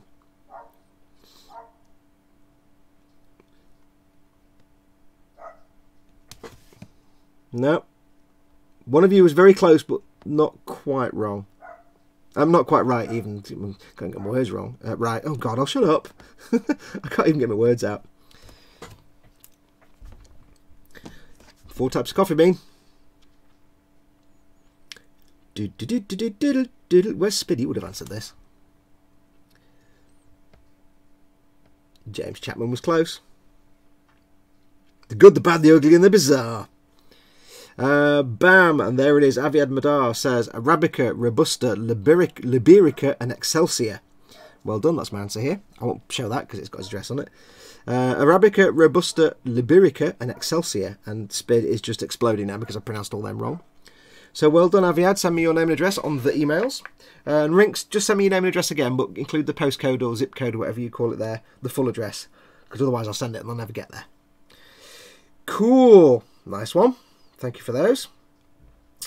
And Jacob says, hi, Mr. Fox. Can you give me some stickers? Thanks. Yeah, go on. Send me your name and address and I'll send you some stickers. Oh, no, it's... Hang on. So, let's have a look. Going Moores, sent a question. Right, here we go. Do I get a sticker for coming close, Foxy, says James Chapman. Yeah, go on. Go on. Send me your name and address. I probably am going to run out of stickers, so some of you might have to hang on for a bit, because I probably will run out of stickers at this point. Mickle Pickle says, this is Mickle Pickle's son, and I'm a coffee junkie. Nothing wrong. Spid says, I hear something about coffee beans. You've woken up now, have you? It's too late now. Could have got some stickers out of me. Right, so... next question from Mr. Fox. It's so hard. Jacob, just send me your name and address, mate. I'll send you some stickers anyway. Right, the next question is from, we'll do the last one, it's from Going Moores. And Gerwin says, here's a good question for you. Here's a good one for you, he says. Question. In what year did the first Gunpla kit appear? As you can tell, this is clearly a Warhammer thread program. In what year did the first Gunpla kit appear? Go. Paul asks if he gets a sticker for being offended by me. No. You get a gesture. Well, bugger, they asked one and I've answered and I get no signal, says Spid. Dope. Ryzen says he got stickers last week before last. I don't need more. I'll run out of space for them. Okay, well, it's entirely up to you, dude. You're welcome to more. Interzone88 says 1980 is the right answer. Can I show you this email? I couldn't show you the last one because it had his address on it. Yes. That's the wrong email. Whoa. Hello.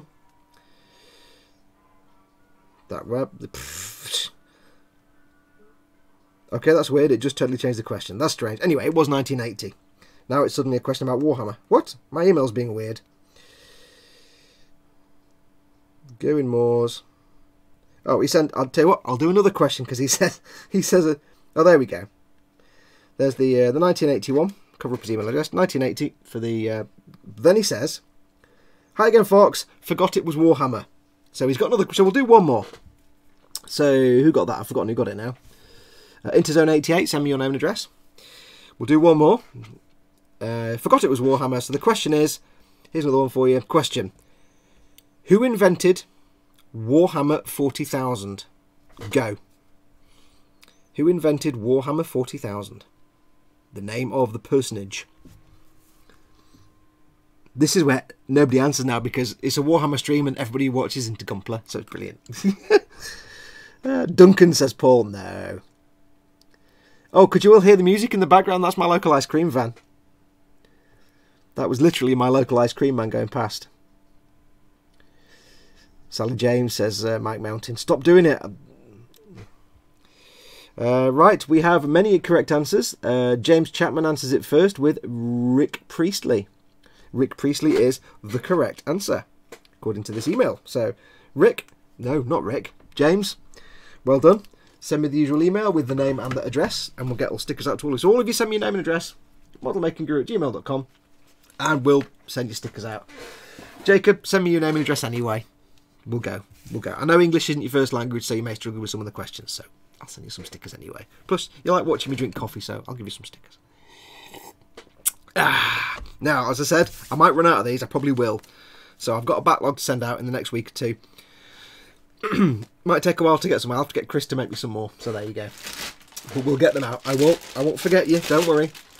Might take a while, but you will get your sticker goodness. This room is covered in stuff. My desks are full of things. But the time has come for this. You know I'm going to do very little work. I was going to say Ian Livingston and Steve Jackson, but that was the case. Games Workshop on a whole. Yes, Ian Livingston and Steve Jackson came up with Games Workshop. Ian Livingston used to go to my school, and boy, howdy did we hear about that every time there's assembly where we're talking about like what we wanted to do after school, after being at school. Should go from being an entrepreneur like Ian Livingston, who came to this school and therefore awesome. And also, my local Warhammer store was one of the first ones in the UK. Because it's one of their first Warhammer stores.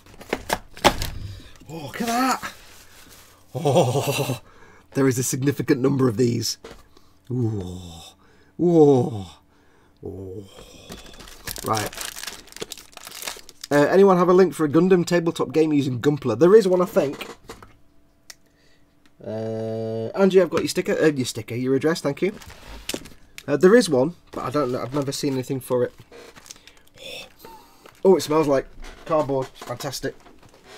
Right, let's try one of these cheesecake New York deli thingies.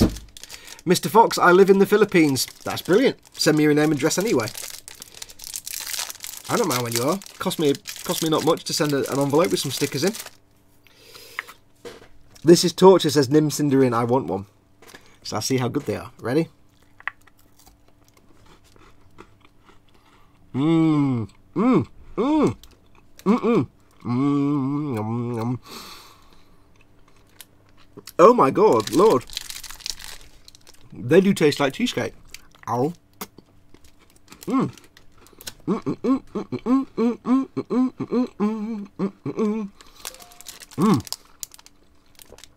my. Ow.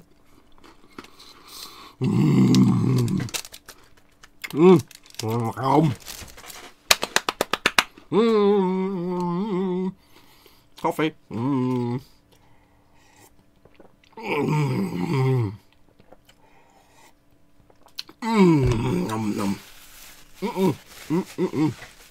Wow, they were awesome. That was awesome. Oh, Paul, thank you so much for those. You're an idiot, but I love you to bits. You're an idiot that sends me food, so I'm not going to complain. Oh, that was nice. Goon Moore says, Fox, do I get a couple of Kit Kats for setting questions? I love cheesecake. They're not going to last that long. I'd love to, but they won't last that long. Once me and Mama Fox get onto those, they'll be gone in a day. Oh.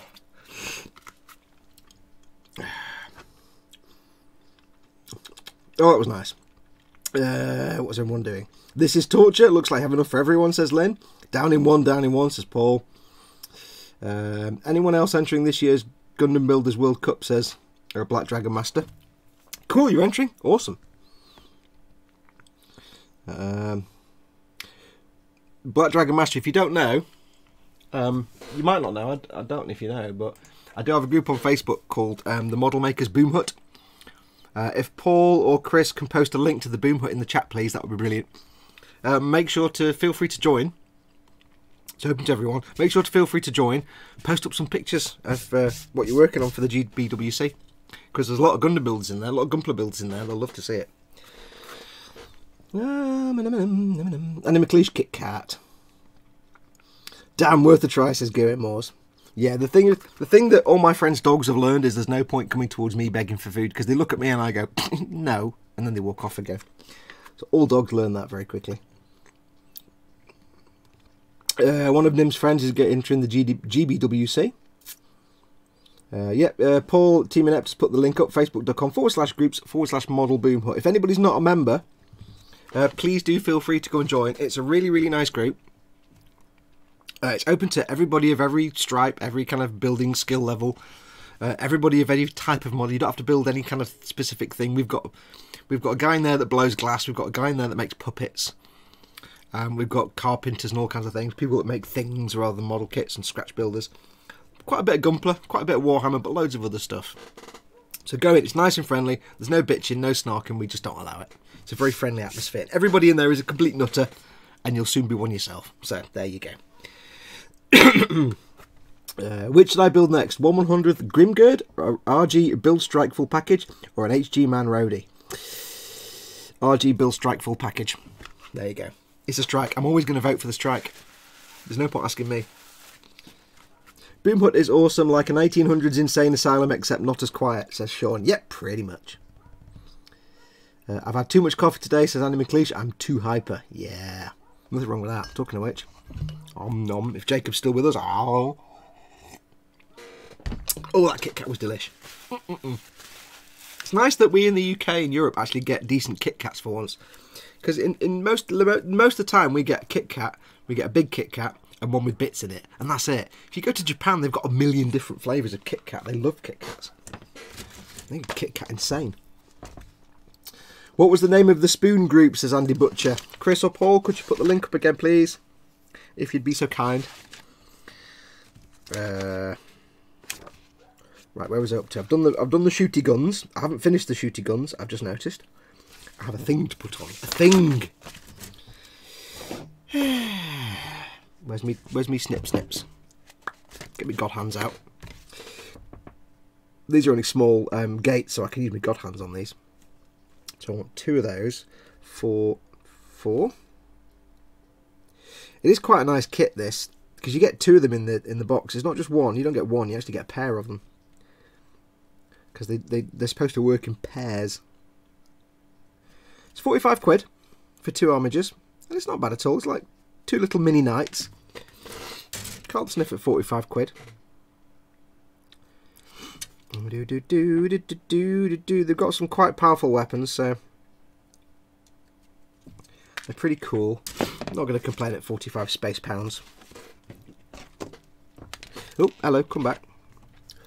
Earl D says, we've been to Button Moon to follow Mr. Spoon. Button Moon. I used to love Button Moon. If you're outside the UK, you won't have a clue what Button Moon is, but Button Moon was like the best thing ever when I was a kid. Mr. Spoon.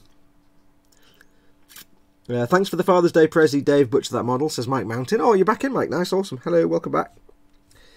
I didn't realise Dave was in as well. Hey, Dave. Oh, sorry, missed the start. Eldest son took me out for Father's Day. That's a good excuse, Dave. We don't mind that.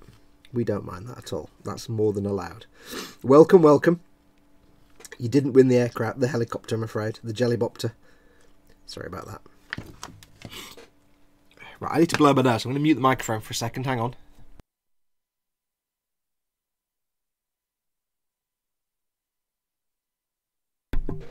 Oh, it's better. Yeah, it's not quite as warm today. It's not quite as hot and sweaty. Hi Fox, Gerwin Moores mails me and says, hi Fox, thanks for asking my questions. I don't need any more stickers. Unless you have... Oh, he's moved. Unless you have any Team Inept, E-Models, Vallejo or Tamiya. Kind regards, Gerwin. I don't have any of those, unfortunately. However, Chris or Paul, would either of you two have any objection to sending Gerwin some Team Inept stickers if you have any? Because I've got rid of all mine now. So, Chris or Paul, I'll send you Gerwin. If you don't mind, if I send you Gerwin's address, would you send some Team Inept stickers out, please? I've kind of asked you on live telly, so you can't really say no, can you? Not really giving you a lot of choice there, am I?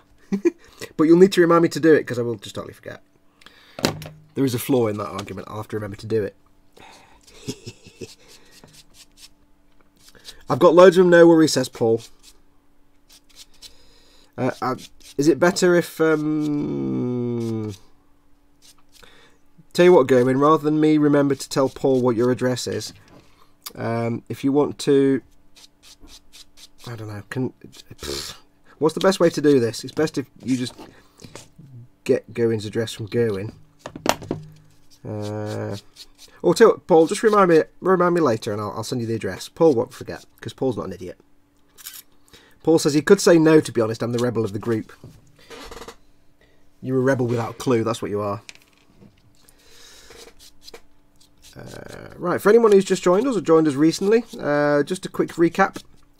If you've not been to one of these things before, if you can't see the live chat, please do click on the little YouTube button at the bottom right hand corner of the screen down here.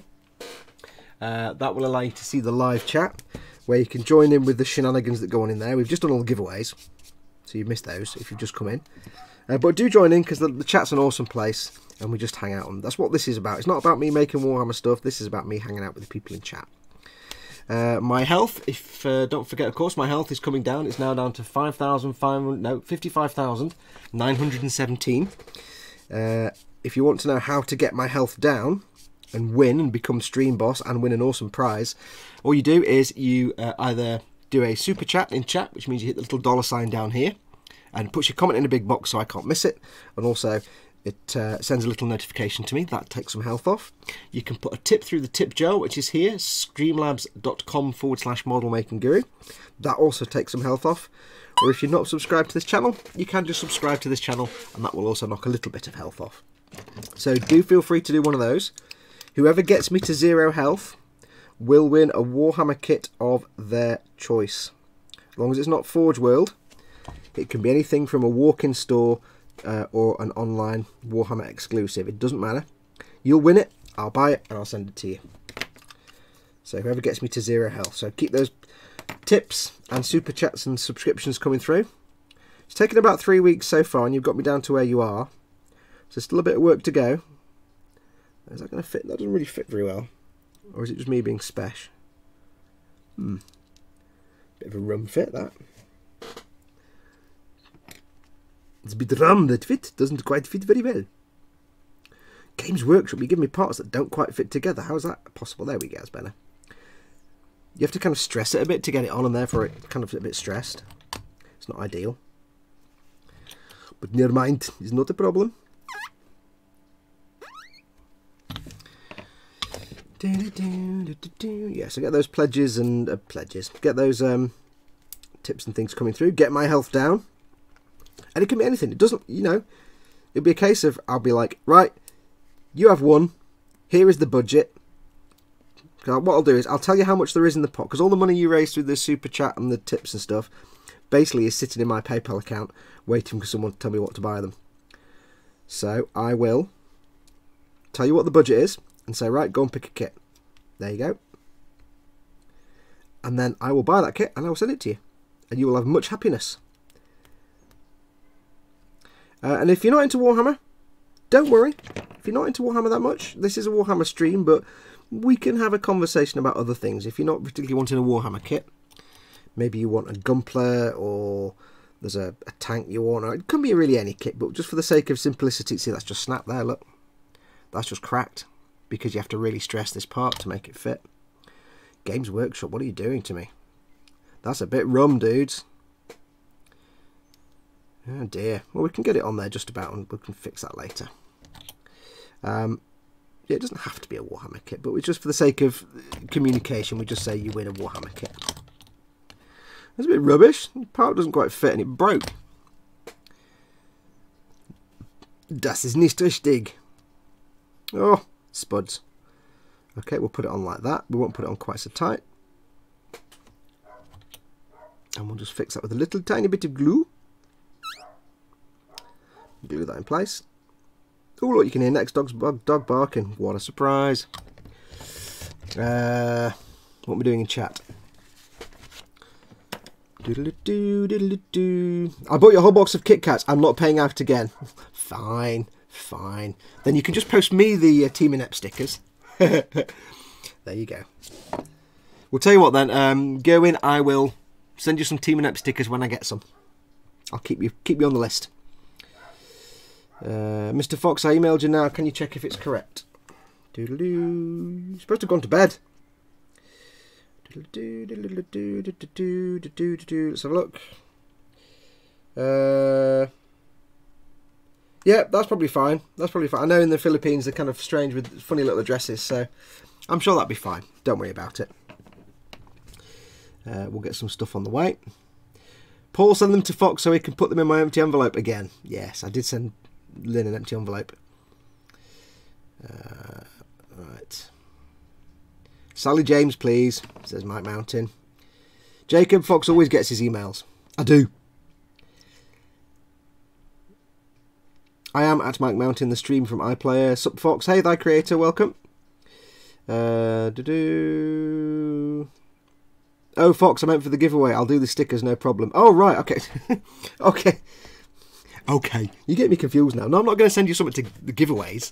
I'll post them myself. Coffee. Jacob, you're supposed to be in bed. Go to bed. Staying up late, you are. Oh. You'll get in trouble. You won't get enough sleep and you'll be grumpy. Oh, hello. What was that? Arsene SP has just subscribed to the channel, and Guillaume Fontana has also subscribed to the channel. Thank you very much to both of you. Welcome, welcome. Yes, you don't go to bed, you'll get up grumpy and then it'll all go wrong tomorrow.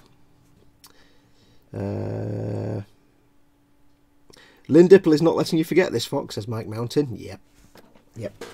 I wouldn't mind, right, but when I got all the envelopes ready with all the stickers and stuff in, there's about 30 envelopes. I've spent ages writing them all out in my delicate and professional hand, i.e. scruffy handwriting. And I went through them all. Stickers, yes. Stickers, yes. Stickers. And I don't know how I missed Lynn's. So I basically sent Lynn an envelope full of British Air. So there you go. That British Air was free of charge. I didn't charge you for that. Right, so that's the guns duns. We need the head.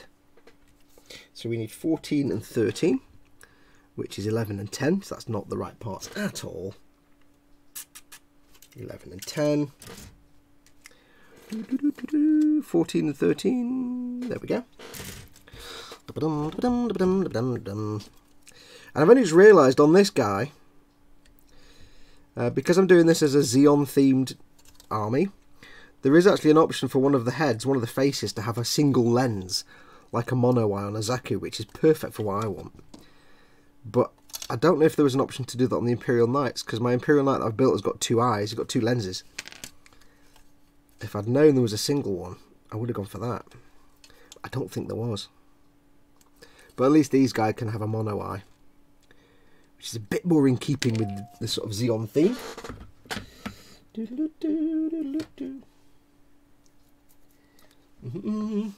Neil Gardner, thank you very much. I've had your email. I shall have a look at that in a bit. I won't read it out, but I'll have a look in a minute. Thanks, dude. Appreciated. So they've got a mono iron. So I'll look in a bit. Well, next time I get an Imperial Knight, I'll go through the remains of the kits on the sprues. And if there are a single mono eye Imperial Knight head that I could have used, I'll make sure my other two have mono eyes, because they are, you know, Zaku variants. Been no Stabity today, can I point that out?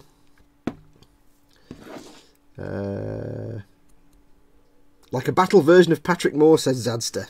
Yes, I think you'll find if you look at the stars up there, the moon is ascendant in Jupiter. Yes, very good, and also you're dead. Ha! If you didn't get a word of that, it's because I was doing Patrick Moore, so you wouldn't have got a word of that either. Too much coffee, remember, Dad? Too much coffee, 12 mugs, says Andy McLeish. 12 mugs? That's coronary territory. Coronary territory. Andy McLeish said, Fox, did you decide on them being Zagox or Ak guys? I haven't yet. I don't know. I'm torn. Because if I do them as... They're kind of half the size of an Imperial Knight, and kind of Ak guys and Zagox aren't. So the only thing I can really do is do them as a Zagok or an Ak guy, but it's the colour scheme. I know the Ak guy can have a particular colour scheme, so I could work on that. That'd be workable then. If it's like a... I can't remember what colour the Ak guy were. I know the bear guys are brown, but I'll have to have a look at them and see what the colours are. But somebody earlier mentioned like small junior Zakus that are used for like working, like loaders and stuff. So I can't remember who mentioned that. If you haven't mailed me with the details already, somebody mail me a link so I can look at these junior Zakus, because they might work as junior Zakus, whatever they are. If they've got a particular sort of colour scheme and look, I can adapt that to these. But now we have the head of the dude. And look, Dad, see? You can't see because the chap was in the holder. Mike Mountain, Dad, made me this beautiful, beautiful glue and microset and microsol holder. And he shouted at me because what I was doing was I was getting the glue, and then I was going like that and taking it out and putting it over here and working on it. And he said, it's not just a holder, it's an anti-spillage device, you spoon. And I keep pulling the glue out, so it's like, yeah, I'm doing it properly, Dad. It's in the anti-spillage device. It won't be spilling today. And I've seen what Mike Mountain is sending me as well. I've seen what Dad's going to be sending me in the next few days. Or at some point. He's made something new. He likes making things, does Dad? He likes making them for everybody, because Dad's awesome. And just so you know, he's not actually my dad. In real life, obviously. Everybody calls him Dad. He's made something that he showed me last night, and I'm like, oh, that is the most genius thing ever. I can't wait to tell you what that is, or to show you what that is. Dad said he's going to send me one, so I can't wait to show it to you. It's just epic. Fox, knowing your look, the colour would be Dunkelgarb, #27.7B. Yes, it probably will. Mr. Fox, I've no anything pay that sticker, that all your pay okay. Thanks, Mr. Fox. You don't have to pay for the sticker, dude. I'll just send it to you anyway. Ow. What was I doing? I need the face, don't I? Face. So I think for these guys, I'm going to have to go. You're going to have to come down here, Khan. You're going to have to come down here. I've got... No, didn't put the lid on. That's why the anti-spillage device is so good, you see. Thanks, Dad. I've got the mono eye. Oh, what was that? Cafe Leon was subscribed. Thank you very much for subscribing. Arsene SP, we've done that one already. Thank you very much for subscribing, dude, or dudette.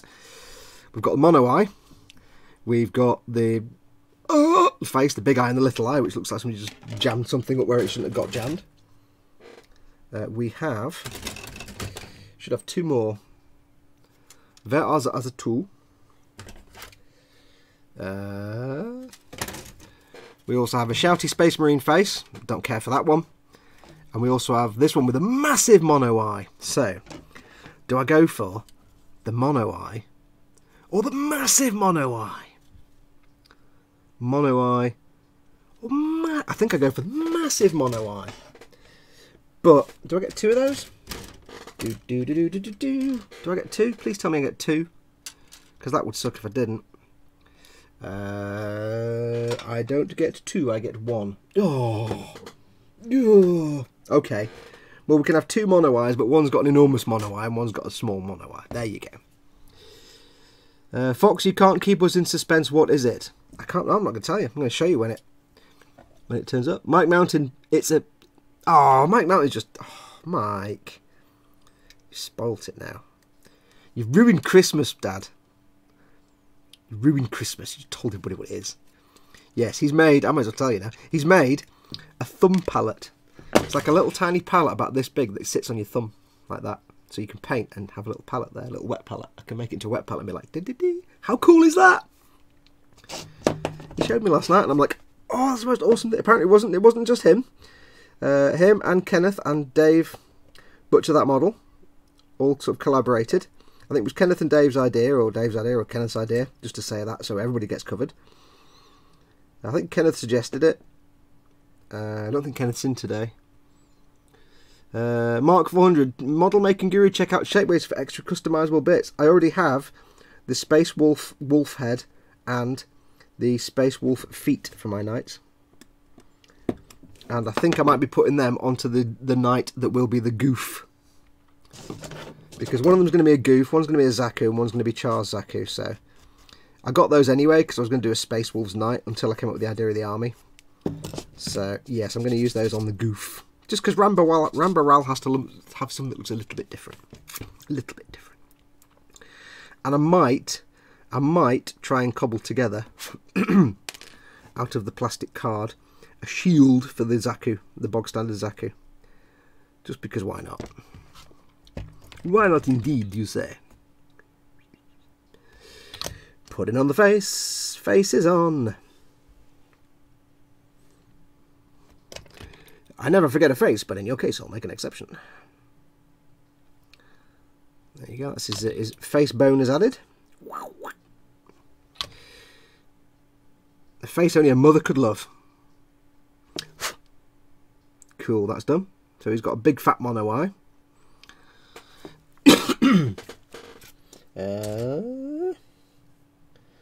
What's next?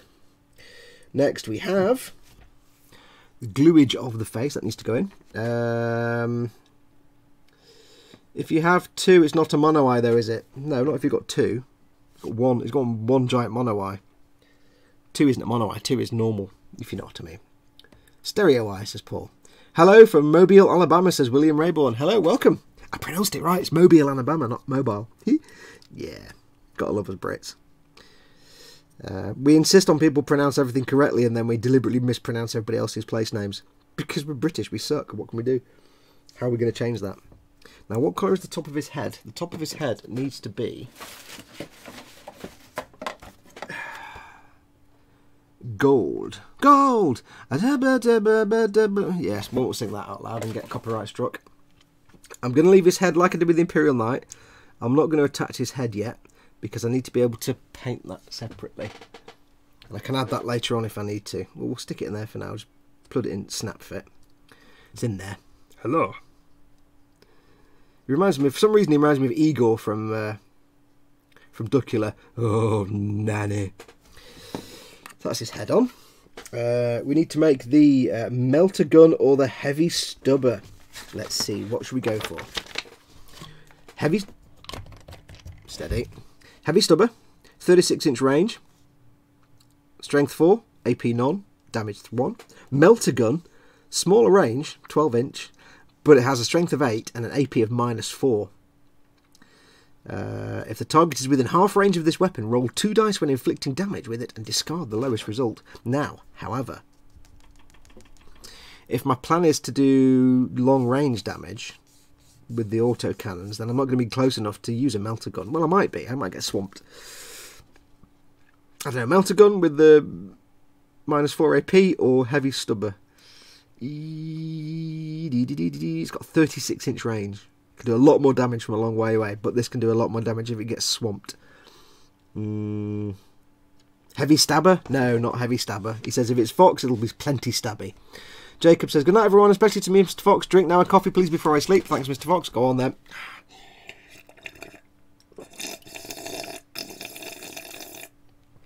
Ah, good night, dude. He has this thing about me drinking coffee. What can I do?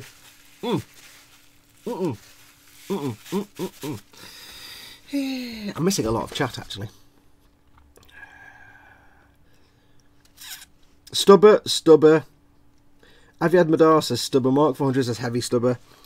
Those little buggers will win games, says Aviad Madar. They are quite potent. Imagine teaming up two of these with one of the new knights. Tony Black was going for a nap. One of the joys of being ancient is afternoon naps. Yeah, my mum would agree with that. Mama Fox would say you're absolutely right. Thanks for coming in, Tony. Thanks again for all the wonderful prizes that we're going to be giving away. You're an absolute star to you and Jerry. And we'll see you next time. I'll see you during the week anyway. Has to be the stubber for the long-range fire support. Yeah, you're kind of right. It's got to be the stubber, hasn't it? If I'm going to play them technically long-range, there's no point having up-close weapons. Then you watch. Give him a stubber and long-range autocannons, and within 5 minutes of him first being played, you'll get like 1,000 termigaunts around him.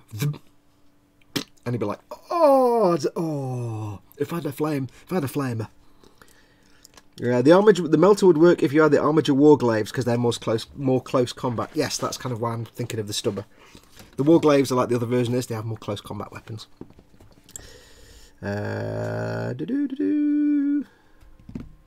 Mike Mountain missed his afternoon nap. Oh, and now you've got to stay up as well for Vincent's live stream later as well. Right, so I need my bits for Heavy Stubber. Thank you for the help with the chat there. If I end up being a rubbish player, I'll blame all the chat for making me make all the wrong decisions. So it's gun and a magazine. Gun und also ein Magazin in Gefahrten. So it's 37. 37. Charge everything. You have to make the noise. Oh, then it has to ping off. Well, I've never done that before. Let's have a look. That's why you need a Valiant, says Aviad Madar. Well, that's the thing. I'd love a Valiant, one of the new ones, but if I can get the Renegades kit with 2 Imperial Knights for the price of 1 and a bit of scenery, because I need 3 Knights. I don't want to buy another Valiant and then another Imperial Knight, because that's going to be like 200 or 300 quid. If I can get 2 Knights in that Renegade kit for 120 quid, I'd be crazy. It means they're not like the Valiant or anything like that, but I'd be crazy to not do that. Especially if I never actually get around to playing. I need part number 15, which is not on there. 14, 13, and no... Okay, so we made a different sprue then. Thanks, Games Workshop. 15, yes. Yes. They put the numbers on the back side. It just doesn't work. You're supposed to put it on the side where all the details are. You make me wonder sometimes, GW.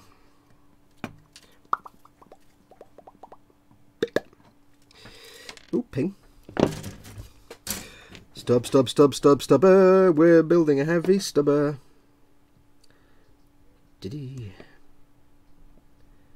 Right, what are you doing in chat? Thy Creator says, I like how I'm doing my homework in capital letters while watching Mr. Foxx. My parents are going to kill me should they find out.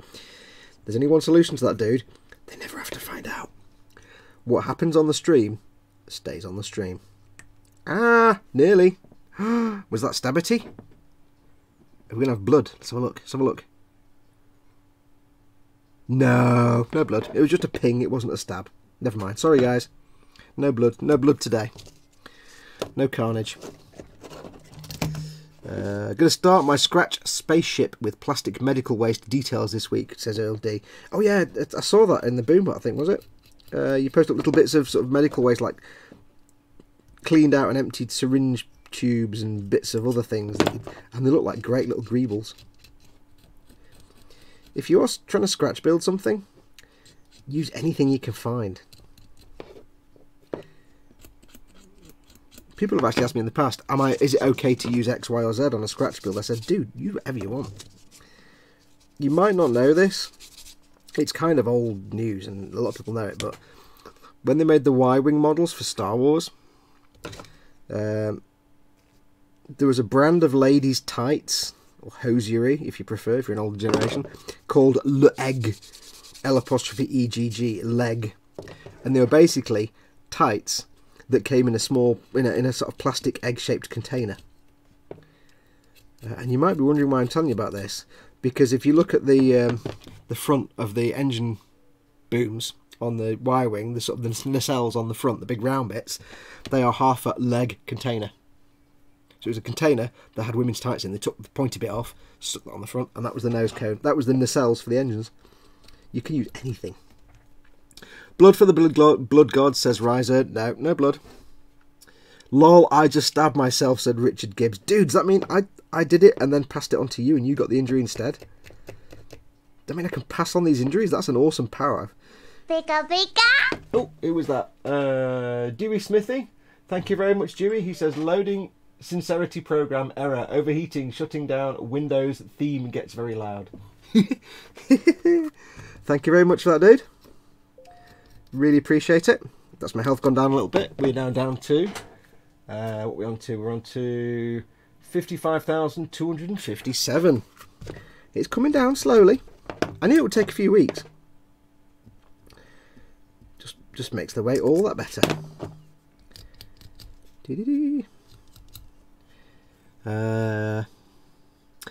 Let's have a look. Will not be long before it's blood for the blood god times. By the way, Fox, I use your Plano organizer trick for Gumpler parts and have passed on the idea for a very interesting model club here in Nebraska. Cool. Yeah. If you've not seen what I used before, some of you might not have seen it. When I'm making a Gumpler, I use this plastic organizer tray, and you can get these from anywhere. You get them on Amazon, buy them on eBay. They cost a few quid. You can get them from stationery shops. They're just like little organizers for tools and things, and they come with these little sections. And you can move these sections, you take them out and move them around, and they're brilliant for doing like Gumpler. Because you can see here I've got a big chunk of the parts from my Strike Rouge, and I just arrange them into like arm, torso, head, right arm, and then there'll be like left leg, right leg, backpack, shield, weapons. And I just get all the parts off the sprue before I do anything. I take all the parts off and denub them and get them all cleaned up, and you've not got sprues lying around then, and you know, because if you look at all the parts in a big pile, you'd never know what to do with anything. But when you get like a leg or an arm and you've just got the parts for that bit, it's kind of easy to tell what's what. You don't need to worry that you don't know what number the part is. So try that if you've never tried it. It's a great way to organise your desktop. So you've got all your parts, you can get them off the sprue, you can get them all cleaned up, and it takes up that much space. Rather than, when I did my first Gumpler, I had bowls of parts, and it was just ridiculous. Bowls everywhere. Bowls of steel. So yeah, you can get it from any stationer's shop, Staples or anywhere like that. Anywhere that sells that, you can go online and get them on Amazon. They're just called like workshop organisers or workbench organisers, or you might also see them labelled as things like jewellery trays or craft trays. They're often used a lot by people that make jewellery and stuff.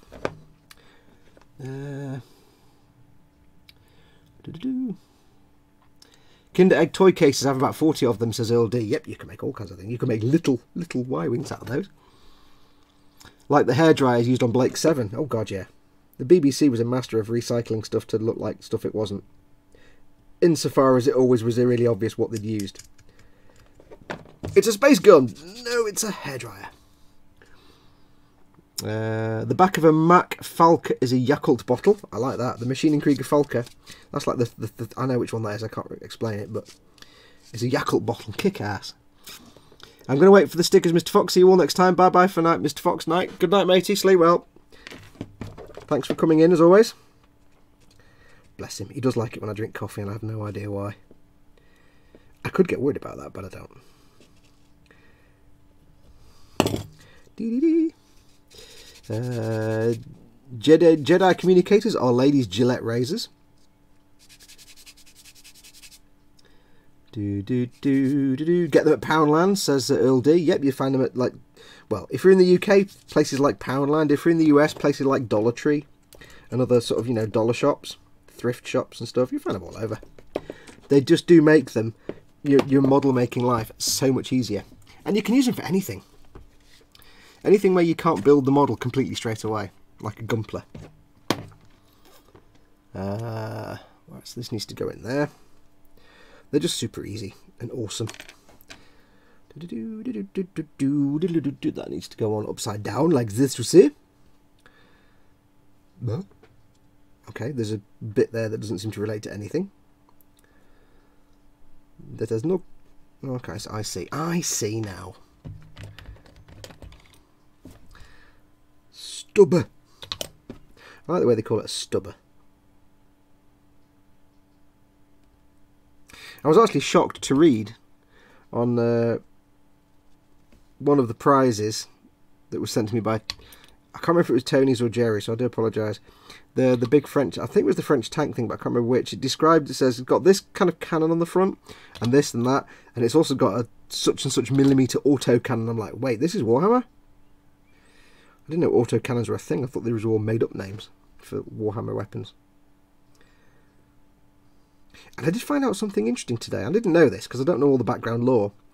But the reason that Imperial Knights, if you ever wonder why Imperial Knights have big-ass chainswords, which seems like a stupid weapon to give a 60-foot-tall walking machine, the reason they have chainswords is because they were originally designed to clear planets for colonisation, for terraforming. So they go in, they clear out all the trees and the woodland and kill off creatures. They were designed to cut trees down and stuff to make land clearance for settlements. So that's why they've got big chainswords. Coffee times. There you go. Learn something every day from my useless brain. Rockin' Gundam says, yeah, it works great. Thanks so much. It works amazingly. It's just a way of organising things. Plus, the thing is, if you're working in a workspace and you've got all your parts out, you can put them in the organiser and then put that to one side, and then you can eat your dinner. If you're working downstairs on the kitchen table and stuff, or not in your own workspace, you're not having to pile everything up and sort it. It doesn't matter if you get bits mixed up, as long as you keep all the sub-assemblies separate, legs, arms, feet, that kind of thing. It's perfect. Dave says, be right back, need a brew, butcher that model. Rockin' Gundam says, in the US you can get the organisers anywhere they sell tackle supplies. Yeah, that's true, probably the same over here. Anywhere that sells fishing tackle and stuff. He said tackle, Paul. He said tackle. Be careful, Mr. Fox, using the cutter and hobby knife. Okay, good night. We'll wait for the sticker. Okay, bye, says Jacob. Yeah, I'm always careful. I'm not always competent, but I'm always careful. So we've done the gun.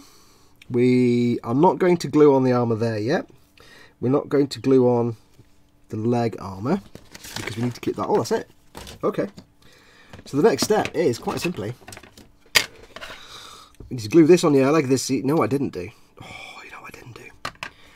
With the Imperial Knight, what I did was I put a load of plastic in. I didn't put the top on, and I put a load of plastic in there, and I sprue glued it when it was together, so there's no way it's going to come off. On this chap, though, I can't do all that now. I've just got to hope I make a really good seal, because that's never going to stay in. So I've not glued the head in. I will glue this to this. So we need some thick glue. To me, a thick fat glue, big fatness, extra fatness. Now I'm going to put, obviously, like terrain effects on the base, so I don't mind if some of this glue splooges out. It will not be a problem.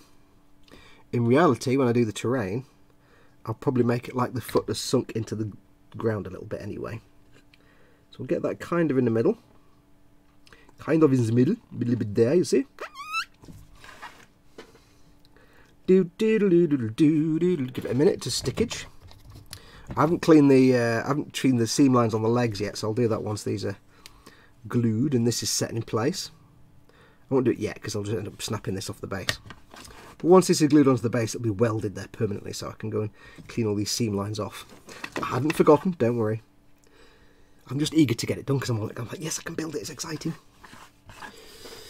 I think the chainsaw is backwards. I see GW there thinking on how to justify a chainsaw on a huge mecha. Well, we kind of all know that, Kurijishi.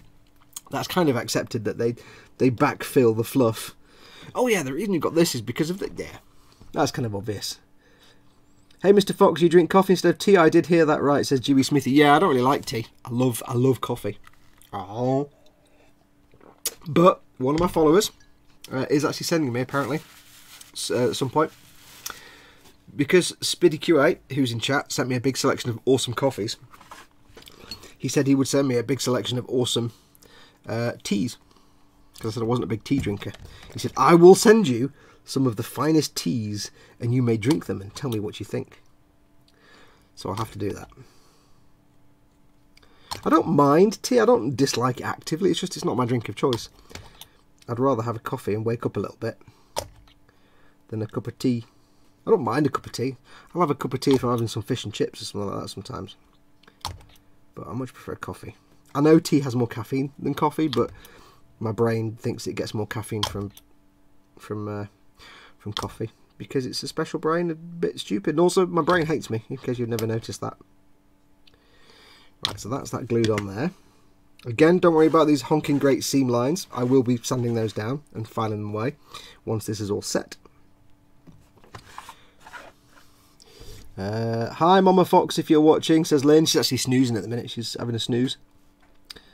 Hey, I'm back, says DJW Cali. Hey, welcome back. Rocking Gundam, by the way, got the Shin Nom Noms Gourmet Spicy. Amazing. I'm not eating any of those yet.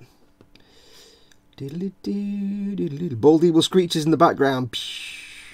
Dewey Smithy. Murica, says Dewey Smithy. Sarge isn't in Speedy Q8. Are we talking about Sarge? Did Spid say something? Did I miss that? Yeah, where is the Sarge? As far, I don't know, maybe busy doing something or... Hi Fox, have you done a Frame Arms Girl kit? What are your thoughts on them? Says Paul Di Tommaso. Never done one. I don't know. They are kind of interesting. I'm not saying I'll never do one. I don't feel the urge to go out and get one. But I'm not saying I'm never going to do one. They'd probably be quite good fun. But no, I've never thought about them, to be honest. Not really. Can I glue that on now without sanding those seam lines down? Yeah, probably get away with it. Probably get away with it a little bit, maybe. I might sand those seam lines off first, to be honest. What I might do though is, will this stubber go in without being glued? Will it be a firm fit? Let's have a look and see. Okay, well the stubber stays in there really nicely. Once it's painted, it'll probably just stay in there. I don't need to glue it. I do need to drill a hole in the end of it though, somehow. So I could just glue the stubber in. I might drill a hole in that, to be honest, before I do that. The arms. Let us do some gluing of the arms. That would be awesome. Before you panic, no, I'm not actually going to glue the arms into the body, but I'm going to glue them into place. I'm going to seal them in place. Forever. I'm going to give that a minute before I put more on. More on. So I'm not going to glue the arms into the torso, but I'm going to fix them in a pose. Like that.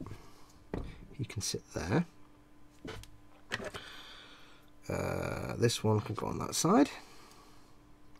I'm going to give him the kind of Ed 209 look.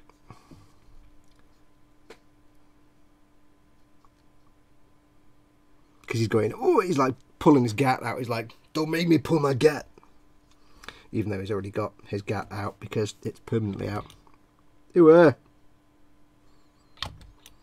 get some glue on there. This one's probably going to be a bit more, this one's a bit more droopy, I think, this one. So I'll just hold that there for a minute. Just enough to stick. Sergeant Bones, says Lynn. Yeah, I haven't seen Sergeant Bones. I've got hair in my mouth. Rocking Gundam, what's your take on adding water to a diorama? What's your go-to product? If it depends what you're doing.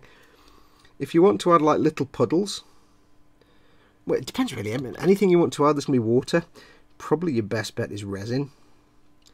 Just because it kind of seems to give the best results for fake water. There are water products, but I've not done water on a diorama for a little puddle. That I just used gloss varnish for that because it was dead shallow. But your choice is basically resin or some dedicated water products.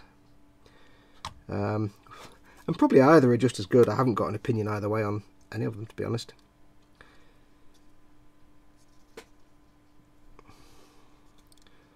Okay, that's that there. Cool. So that's those guns in.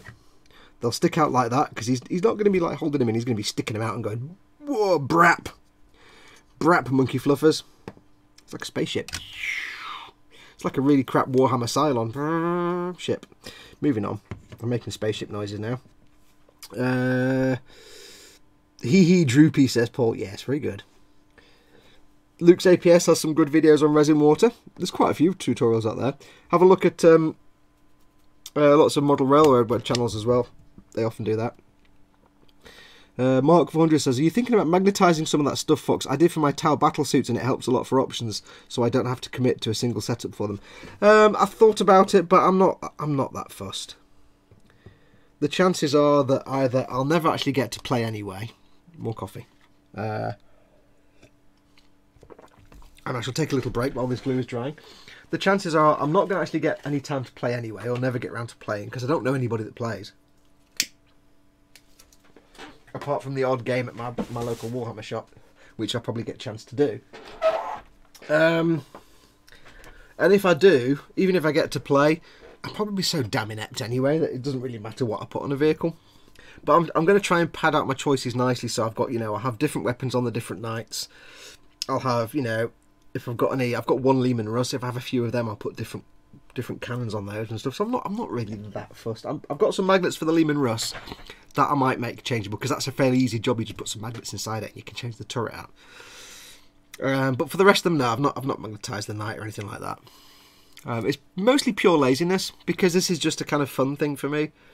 It's just my little weekend project, so it's not like I can spend weeks and weeks and weeks on each kit trying to make it look awesome.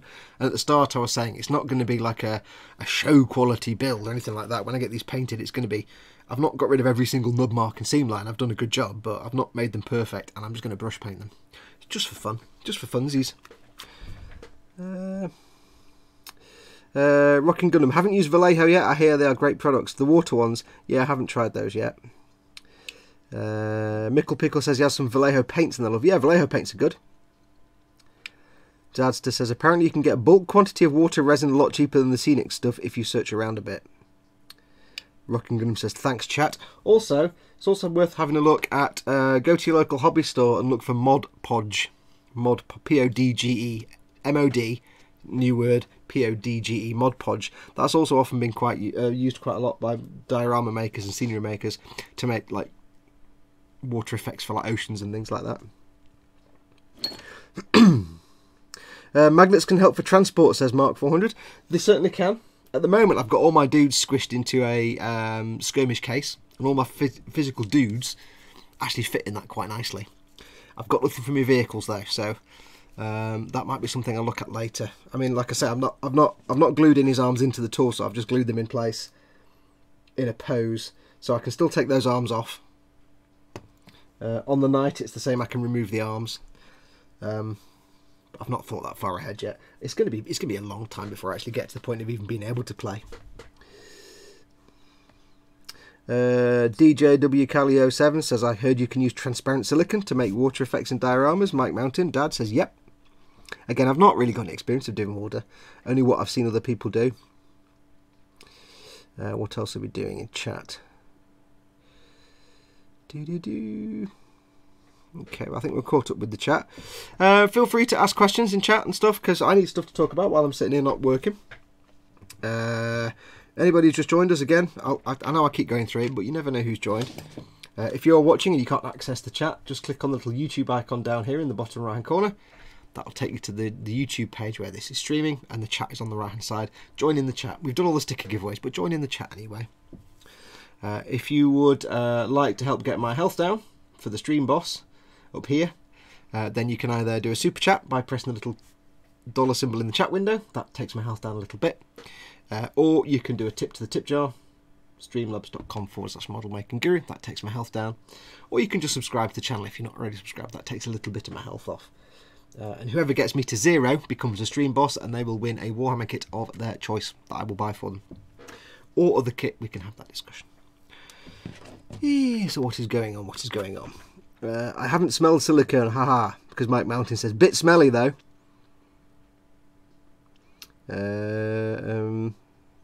Mike Butcher, that model's back. Hey Dave. Rocking Gundam says he was going to make a lock-on Gumpler Dio using the scene in the show. So much appreciated. Yep. Plumber's clear silicone as well you can use sometimes. And strips of flexible plastic that you can cover in silicone to make waterfalls and things. I've seen that. A friend of mine wants to do water effects on a Talon company bikes for his Dark Angel army. Cool. Silicone can tend to smell vinegary. It does pong a bit if you use it a lot. That's a good point actually. Clear caulk would be perfect, says Paul from Team Inept. Yeah, caulking is like the plumber's filler, but it's clear. It's just silicone basically. Depends on the silicone. If it's the cheap and nasty, then it stinks to high hell. The other thing as well is depending on what kind of water you're doing. If it's, say, standing water like a pool or a pond, the last thing you want to do is get anything that isn't going to be level and has lots of bubbles in it. So for things like standing water and pools and ponds, from my knowledge, not from my experience, that's where things like resin are the best because you can build them up in layers and it'll self-level, and it'll also, if you do it in layers, it'll make sure there's no bubbles and like lumpy bits and things here there. But it does take some skill. I would do, whatever you decide to do a lot of practice, because I've watched people do it and it's like I couldn't do that. Okay, what are we doing now? So anyway, as I always ask, and I forgot to ask earlier, what's everyone doing at the minute? What's everyone working on right now at this moment, while I'm having a quick swig and a bit of a rest for a minute? What are you all working on? I haven't really got any news to update you with to fill 10 minutes. So tell me what you're working on. Yeah, I wondered if the Spud plane might be the next giveaway. Spud plane. Oh! I was going to do a sound effect when we turned off the wheel of giveaways. I didn't do it. Let me do it now. Hang on. Let's go back to the wheel of giveaways.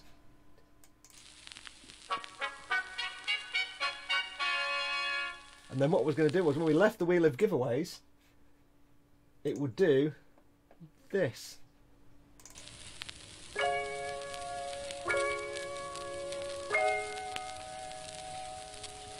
This bit of crap, really, wasn't it? Sorry. It's just, I need to edit those sounds. They haven't got all the record scratched before. But yes, they were my opening and closing for the wheel of giveaways. If anyone can tell me in the chat what those sounds are from, I will send you a sticker. If I can remember what the hell it was from. See what you're all doing. Team Inept says, I'm moderating these malcontents mostly. Winky, yes. Mark 400 is working on his GBWC build. Are you allowed to tell us what it is, or are you keeping it super secret? Frame Arms Girl Style It, says Paul Di Tommaso. Jordan Nash is doing one of the arms for his Perfect Grade Wing Zero custom. Beautiful kit. Just make sure to reinforce the bit where the backpacks and the wings join, because that can be a weak spot. If I remember right, it's one of them little ribbed pegs. You have to kind of fill it with filler and maybe put a metal rod through it just to reinforce it. So have a look on the internet. If you probably know anyway, you probably already know, but there are guides on the internet because it was a well-known weak spot. Gabriel Marcias is working on his MG GM Sniper 2. Cool, good kit. Ryzen is working on his Master Grade Banshee. More unicorn. Nice kit though. The thing is, you can weather a dark kit. When you do a normal unicorn, it's white. You can't weather it. It never looks weathered anyway. Adam McLeish is working on his Ford Mustang Shelby Cobra GT350H. Sweet. Shiny or weathered? I know what you're going to say, but I like to stir that pot every now and then. Richard Gibbs is doing the right leg of his real grade build strike. Cool. I've got my real grade 78-2 that Scott from Orkney sent me, and I've got to do that at some point. Jordan Nash, he still needs to colour the line art for his Strike Rouge. Yeah. Oh yeah, that's the point, yeah. I forgot about that. I've not done that yet either. I've been working on denubbing and doing the parts at the moment, so I've actually been a bit pushed for time this week, so I've not quite finished all the denubbing and de-spruing yet. But I'll tell you what though, Jordan, it's really weird because normally I get all the parts off for a mobile suit, and it's like I can fill 2 of those trays. Like that tray I showed you earlier, I can fill 2 of those, like for the, you know, the Sinanju Stein or something like that. all the stuff in that tray, that's kind of everything on the mobile suit apart from the legs. I've only got the legs to take off, and then that's the mobile suit all desprued and denubbed. So it's like, wow, this is, I don't know, it just seems to be a very low count kit, which is great because it means less prep for me, and it's going to make it a lot more interesting and fun because as we've discussed with the frame and stuff, I'm going to try and I'm building it in a, wow, get my words out, holy moly, more coffee, good God, man. Oh, that whole sentence was a complete train wreck. And it wasn't just a train wreck. It was a train with 100 cars, and each car was carrying human waste, and it crashed into the middle of a city centre, and everything smells. Right, I'll start that again. Jordan and I have been talking. For those of you who don't know, I do have a Patreon page, patreon.com/modelmakingguru. Jordan's one of my patrons, and his reward, because he subscribes at a certain level, his reward is that I am building him a master grade gunpla. Free of charge, and I'll paint it to a full maximum skill level and send it to him free of charge. And he's asked me to build the Strike Rouge Uotori version car, the master grade. And he wants it in a slightly different colour scheme, and we've been discussing various options. But what we're going to be doing is to make painting for me easier and to remove any risk, because the frame for the Strike Gundam is notorious for having some really tight joints where paint gets scraped off quite easily. So I'm going to build it in mostly a fixed pose, so I can just build the frame, set it all in place and glue it, and then I can paint it and don't have to worry about paint scraping off every time you move an arm or a leg or something. And I've forgotten what the rest of that conversation was actually about now. Brilliant. I'm such a genius. I'm such a genius. It's incredible how much I forget. I forget. Anyway, let me shut up. Have you done the frame for the Otori as well? No, I've not desprued that yet. So there's not, I mean, that'll have quite a few parts, but already it's looking like it's not going to have like 2 trays of parts, which is it's not a bad thing at all. It's more convenient for me, because if I can have everything in one tray, before, because I had like a tray here for like, you know, the Sinanji stacks, a tray of stuff there and a tray of stuff there, and it's like everything on sticks. Because I'm building the frame glued, of course, I'm not going to have 1,000 things on sticks, so it's going to be an absolute dream to build. Because it's just, I think part of it is also using my God hands. Because using these God hand nippers, it's like snip, snip, snip, a little bit of sanding, done. Whereas with my any other nippers, it's like snip, snip, snip, carve, carve, carve, stab, stab, stab, sand, sand, sand, I've done. So I'm actually enjoying it a lot because it's just so much easier. Crash, says Lynn. Bio-waste, says Team Inept. Yeah. Take bio-waste, Hutton Orbital. See how much you make. Splush, says Andy McLeish. TK Models, it may be a floaty thing. Ooh, making it a floaty thing. For more about bio-waste, says Team Inept, visit Team Inept on YouTube. I like the cut of your jib there, sir. Fox, you know Element Games in Stockport? I have heard of them, but I'm not having any bells rung. Tell me more. TK's Models looking at the frame, it could be just that, lol. Mike Mountain, hey TK's Models, how's thing? Wow, Daddy's been there since about 2 hours ago. You don't use no. I know you were away, but mind you, he's been quite quiet. I'll let you off, Dad. TK has been a bit quiet on this stream. Right, so they're glued in a pose, which is absolute fine and dandy. Fine and dandy. What I do need to do, though, is I'm not going to glue the pauldrons on, but I do want to see if removing the arm is possible when the pauldron is attached. So let's get the pauldron off.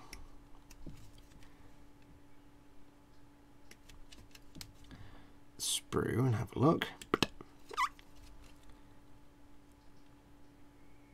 I can get that nippers in there. There we go. There's a pauldron. That will sit on there. Get a bit of nub off so it sits properly. It's just a games type shop that came up in my search for stuff. Okay. One of those searches, eh? Stockport's not too far away from me, but it's far enough away that it's a pain in the arse to get there. Anything more than like round the corner is more a pain in the arse for me. I'm lazy. I don't like travelling, so I always keep meaning to go to there's in Stockport as well. There's also a hat museum, Believe it or not, a hat museum. Stockport, there was a hat factory in Stockport for like 100 years, and that's now closed. There's no longer a factory there. Well, there is. The factory's long gone, but what they've done is it's basically a working museum. So it's a museum that's also a working factory. So they still make hats, but purely as a museum thing. So they make the hats and sell them in the store, where you can go and learn about the history of hat making and where the phrase "mad as a hatter" came from and things like that. And they sell hats, and I keep meaning to go every now and then, just look at the sweet hats they may have on sale. Because as a lover of hats, and as a person who would love to have a perfectly fitting short 1.5-inch brim fedora or trilby, the fact that I can't go anywhere and try hats on is a right pain. So there's the pauldron. That's the pauldron on. Can I attach at arm? Let's find out. Can I attach at arm with the pauldron on? Maybe not. Quite possibly not at all, I don't think, baby puppy. No, I'm not going to be able to, so I need to make sure I leave the pauldrons off anyway. I'm going to leave the pauldrons and armour off so I can paint it separately. I just forgot that when I put the carapace on the top there. So I need to leave that off anyway, but I need to make sure. This is the problem though, once that's glued on, I can't take the arm off. So I may have to invest in magnets in this one. I may have to get, same with the knight, I may have to actually do some magnety goodness. I've got some tiny magnets, and I may have to actually bite the bullet and put a little drill, a little hole in there, and a little hole in there, and have them magnetized. Because otherwise, I've got to put him in a travel box with his arms out like that. So yeah. So to answer that question from earlier, yeah, I might need to do magnets. I might need to do a bit of magneting. But I'll be honest, I'll probably do that off camera anyway, because that requires drilling and farting about. Cool. Let's have a look. Showing off God Hand nippers to some Warhammer only hobbyists, I look like an alien to them. Yeah, God Hands. I mean, I've been asked a few times if I've used them and stuff, and one thing I've realised is that because they're so expensive, and these were gifted to me, because these are so expensive, I don't want them to break. And although it's highly unlikely anything would happen to them, the nubs on some Warhammer kits are freaking honking huge. So if this isn't too bad, but when I was doing some other kits, I'm really reluctant to use these on kits where there's big massive nubs, because I don't want to unduly stress them. For big massive ones, I'd rather use my Citadels. But for Gunpla, these are perfect because they're tiny nubs. But for Warhammer, I'm like, only because I can't afford to replace them, basically. Because if you're in the UK, it's 35 to 40 quid for these, and maybe the same again for shipping. So yeah, so I'm kind of careful when I'm doing Warhammer kits with these. Will you do Star Citizen, says Gerwin Moores. No, I've no interest in Star Citizen. I don't like their pricing model. The fact that everything is like, you can buy a ship for $200 and it's only not even in beta in alpha yet, that game. No, it doesn't interest me at all. Oh, you're talking about Team Inept. Okay, sorry. I thought you were asking me personally. Me, Chris and Paul are Team Inept. I don't get a chance to do a lot in Team Inept, unfortunately. I stayed at a hostel in Manchester, says Stefan Last, and called Hatters. If I remember correctly, it was quite a few years ago. That's probably central Manchester. Just sub to the Inept Brigade, says Andy McLeish. Cool. If Star Citizen comes out on Xbox, it's possible. If it's PC only, it'll be me playing if I can get cheap on Steam at some point. From everything I've heard, Star Citizen is a complete clusterflock anyway. It is terrible on PC unless even top-end PC struggle. But I just don't like the pricing model. The fact it's technically still a beta, it's not even a beta yet. I don't know, it's still in alpha anyway. It's not even released. And yet everything is microtransactions. You want to buy a new ship? There you go, that'll be $180 real money, please. What, for a ship? They have a special pack now. I think basically the special pack is every ship and every bit of equipment that's ever been released. And it's $27,000 for this pack. With all the ships. And the thing I saw was saying, well, basically, if you buy every ship, it's only $22,000 anyway. And it's only available to people who've paid $1,000 or more for stuff in the game. It's like, why would you want to spend $27,000 on some pretend ships in a video game? That's ridiculous. People complain when you get DLC for a game that costs a fiver. Andy McLeish just looked at the price of the God Hand Nippers, nearly fell out of my check. Yeah, these were a gift from me from Stein Van Gemmet, and I'm super, super grateful when you sent these to me. I'm like, wow, man. That's crazy, what are you doing? That's why I want to look after them. They probably would be fine, but, you know, if I'm using my fine china cutlery, my fine china plates, I'm not going to use a garden fork to eat my dinner. That makes no sense at all. Okay, so we shall see if we can get a little hole going in these, in the stubberage. You'll be able to get everything in game when it goes fully live with in-game credits. It's basically a Kickstarter system for now. Yeah, I'd be really happy if I spent, you know, $500 on in-game ships, and then when the game came out, they were free. I'd be like, wait. I think it's stupid. I've seen it in action. I'm like, it doesn't impress me at all, to be honest. I like the idea of walking around, but even so, it's no. It's like, look at Elite Dangerous. That was in that was crowdfunded, exactly the same, and yet that came out 4 years ago, and has been a real game for what, a couple of years. They didn't charge $200 for a ship.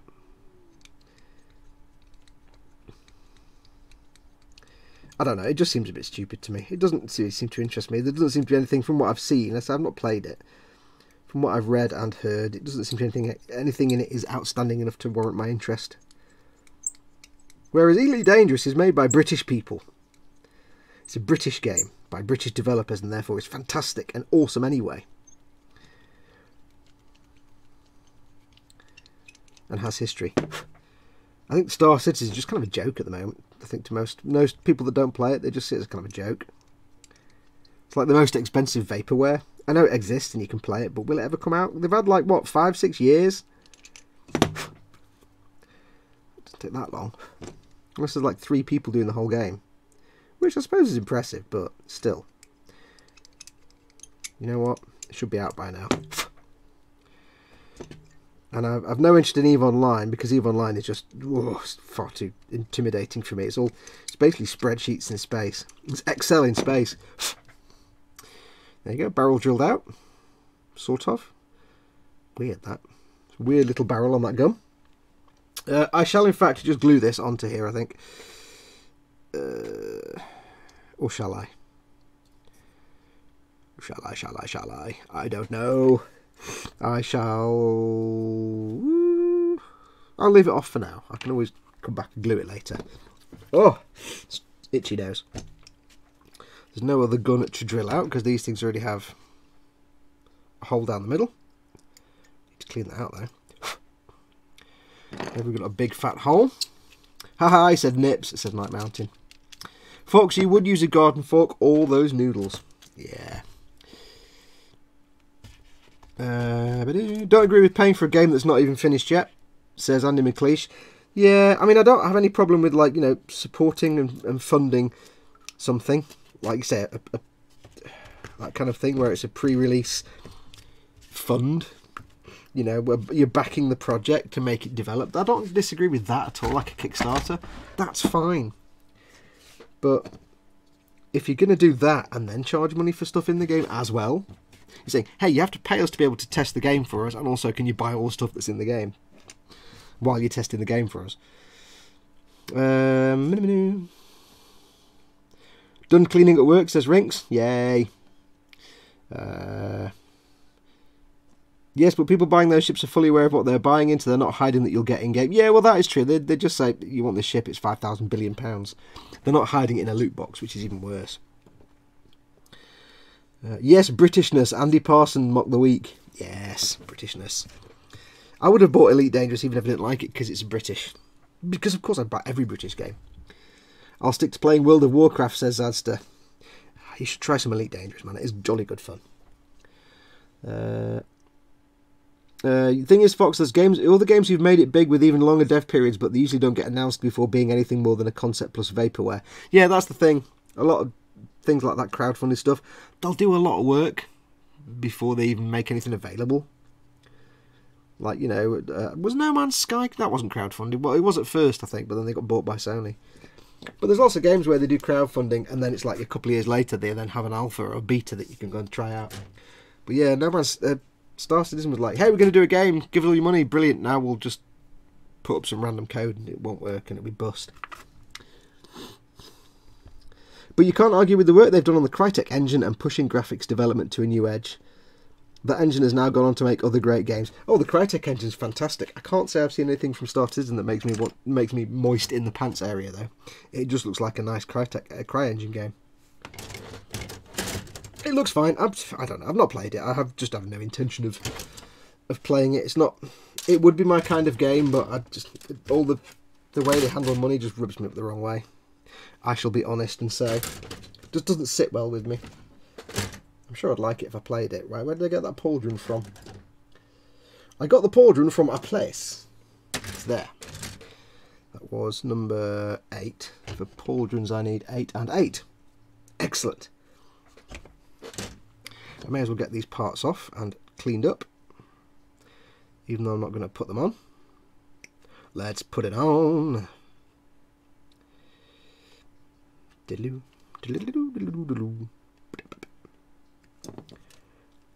mean, it would be nice. It would be nice if Elite Dangerous actually got round to sorting out space legs, so you can do the walking around in the game. That would be sweet. I don't know how they do it, but when they eventually get round to doing that, that'd be nice. That's one thing that Star Citizen does do.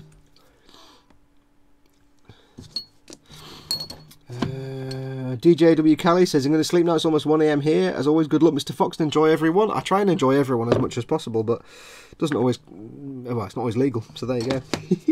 Yeah, thanks for coming in, dude, or dudette. Thing is, because you all use your sign-ons, half of you, I don't know if you're male or female. So if I do say dude and you're not a dude, I do apologise. It's not always easy to tell from your YouTube handles. So if I say dude, just assume it's a generic dude, whether you're a man or a woman. You just dude. Everybody's dude. I call everybody dude. All my female friends, I just call them dude. I have Elite Dangerous. Had it since not long after launch. I just don't seem to be able to build up the critical mass of experience, says Zadster. Takes a little while. It depends what you want. If it is, just think of it as European Truck Simulator in space. If you're after hardcore entertainment and action and everything else, you probably won't get that much. But I'm happy just pootling around from star to star, mapping all the planets. You know, several thousand light years from the bubble, accruing monies that way. I don't actually do anything. I just fly and scan. But it's a great little relax for me, that. No game is perfect. Game of the week has been Shadows of the Damned. I don't know what that is, actually. Hello, Fox, says John Bias. Hi, John. Coming up just towards the end. Sorry about that. You missed all the giveaways and stuff, dude.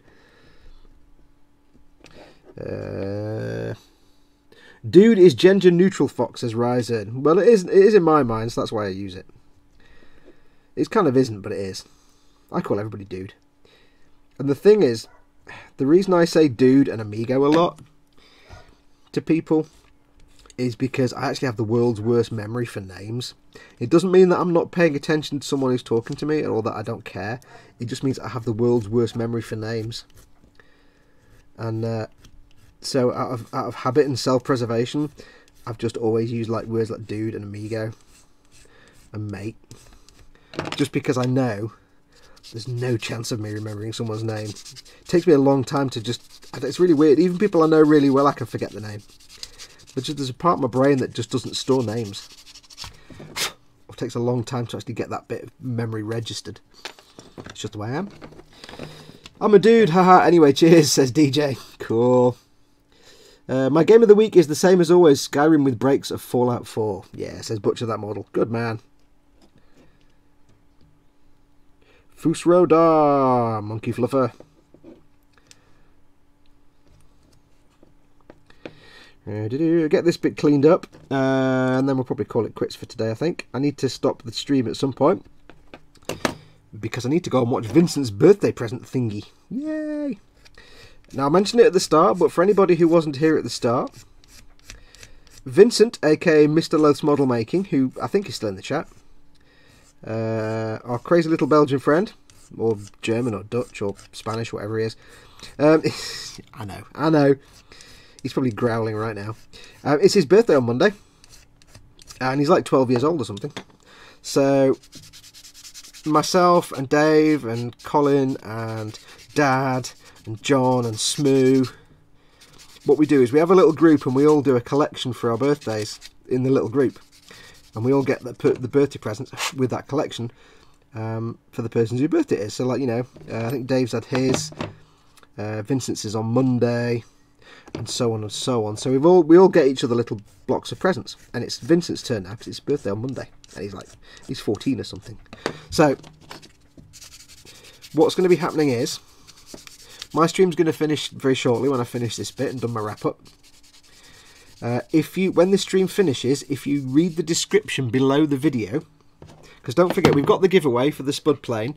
So when the stream finishes, give it 5 minutes, 10 minutes, stay on my channel. Wait for the video of this episode to come up, and expand the description underneath the video. In the description there will be a URL, a link, so you can actually go to the stream on Vincent's channel. He is going to stream his present opening on his channel at 6:30, so half an hour after this stream finishes. I need to get finished so I can go and get ready to be in that, because I'm going to pop in and say hello.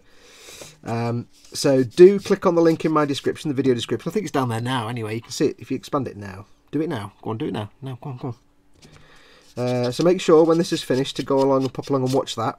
And while you're there, don't forget to like and subscribe to Vincent's channel.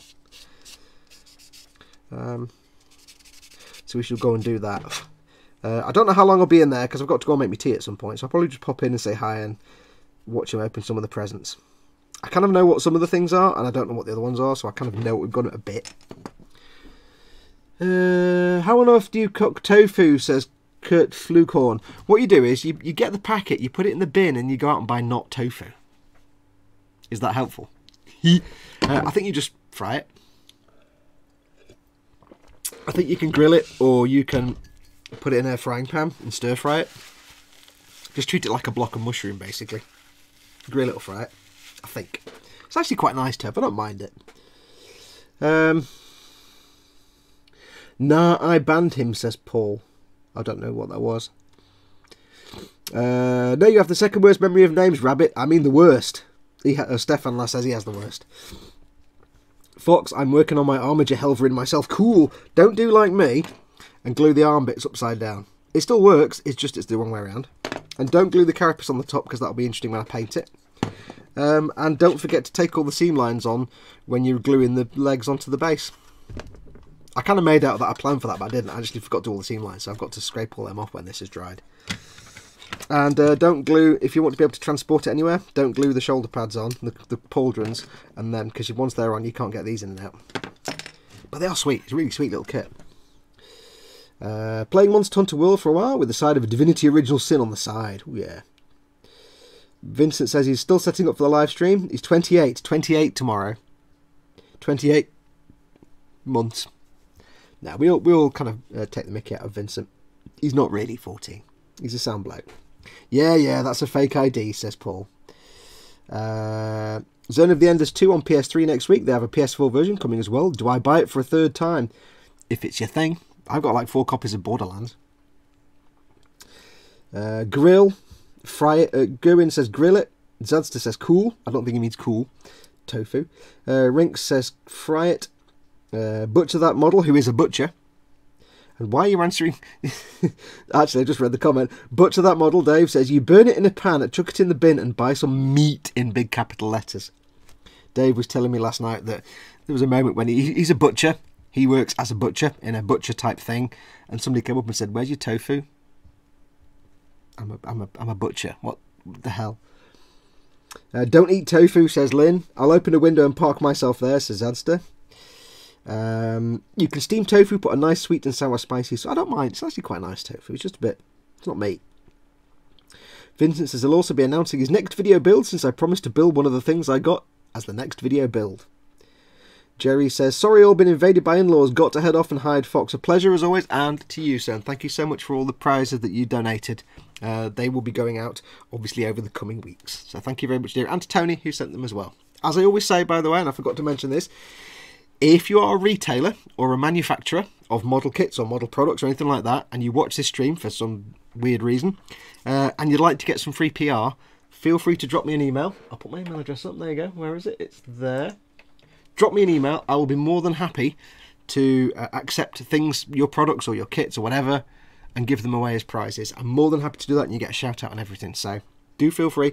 If you're not a retailer and you're just a bloke with a stash of kits, just a guy with a stash of kits, or dude, let's keep it neutral, a dude with a stash of kits, and you think you're never going to make all of them, I would say go and sell them on eBay. But if you really, really want to, you are welcome to send me stuff to give away as prizes. It's entirely up to you. As long as it's not been opened and half made, it's fine. And it doesn't have to be white. Give me anything. It doesn't have to be Warhammer. None of the prizes we've got are Warhammer, so don't worry about that. But if you are just a person, not a retailer or something, and I'd say go and sell them on eBay. Gonna call it a day. Good day to all. Happy birthday, Low, says Rocking Gundam. Thank you, dude. We're gonna shut down in a moment. I need to go for an enormous wee. Result. Thanks, Fox. Andy McLeish is playing Wolfenstein 2 on the Xbox. What cut makes the tastiest steak? Asks Gerwin to Dave. See you next week, chat and Fox. Bye bye, says Mark 400. Thank you for coming in. Ribeye, but if you can find it, chuck eye. Oh yeah. Butcher that model says, oops. Ryzen, gotta go do some errands now. Have a nice day, everybody. Thank you, dude, for coming in. Lynn says, send me some. Gerwin says, thanks, I'm tired of sirloin. Yeah, and we're talking about meat now, and that's making me hungry. So what I'm going to do, I think we'll call it a day there. I need to go for an enormous wee anyway. I've done pretty much bugger all, so hooray. I'll go and clean those seam lines off. I'll call it a day. Thank you so much to everyone that's been watching. I hope it's not been too boring today. I haven't done much. Well done to Evil Monkey, who won the big massive Hetliopter, the Jellybopter. Send me an email with your name and address and phone number. It's important. If you want stickers, send me a name and address on an email. I'll probably run out of stickers before I get them all sent out, so you may have to wait a little bit until I get more stickers, but I'll keep the list, don't worry.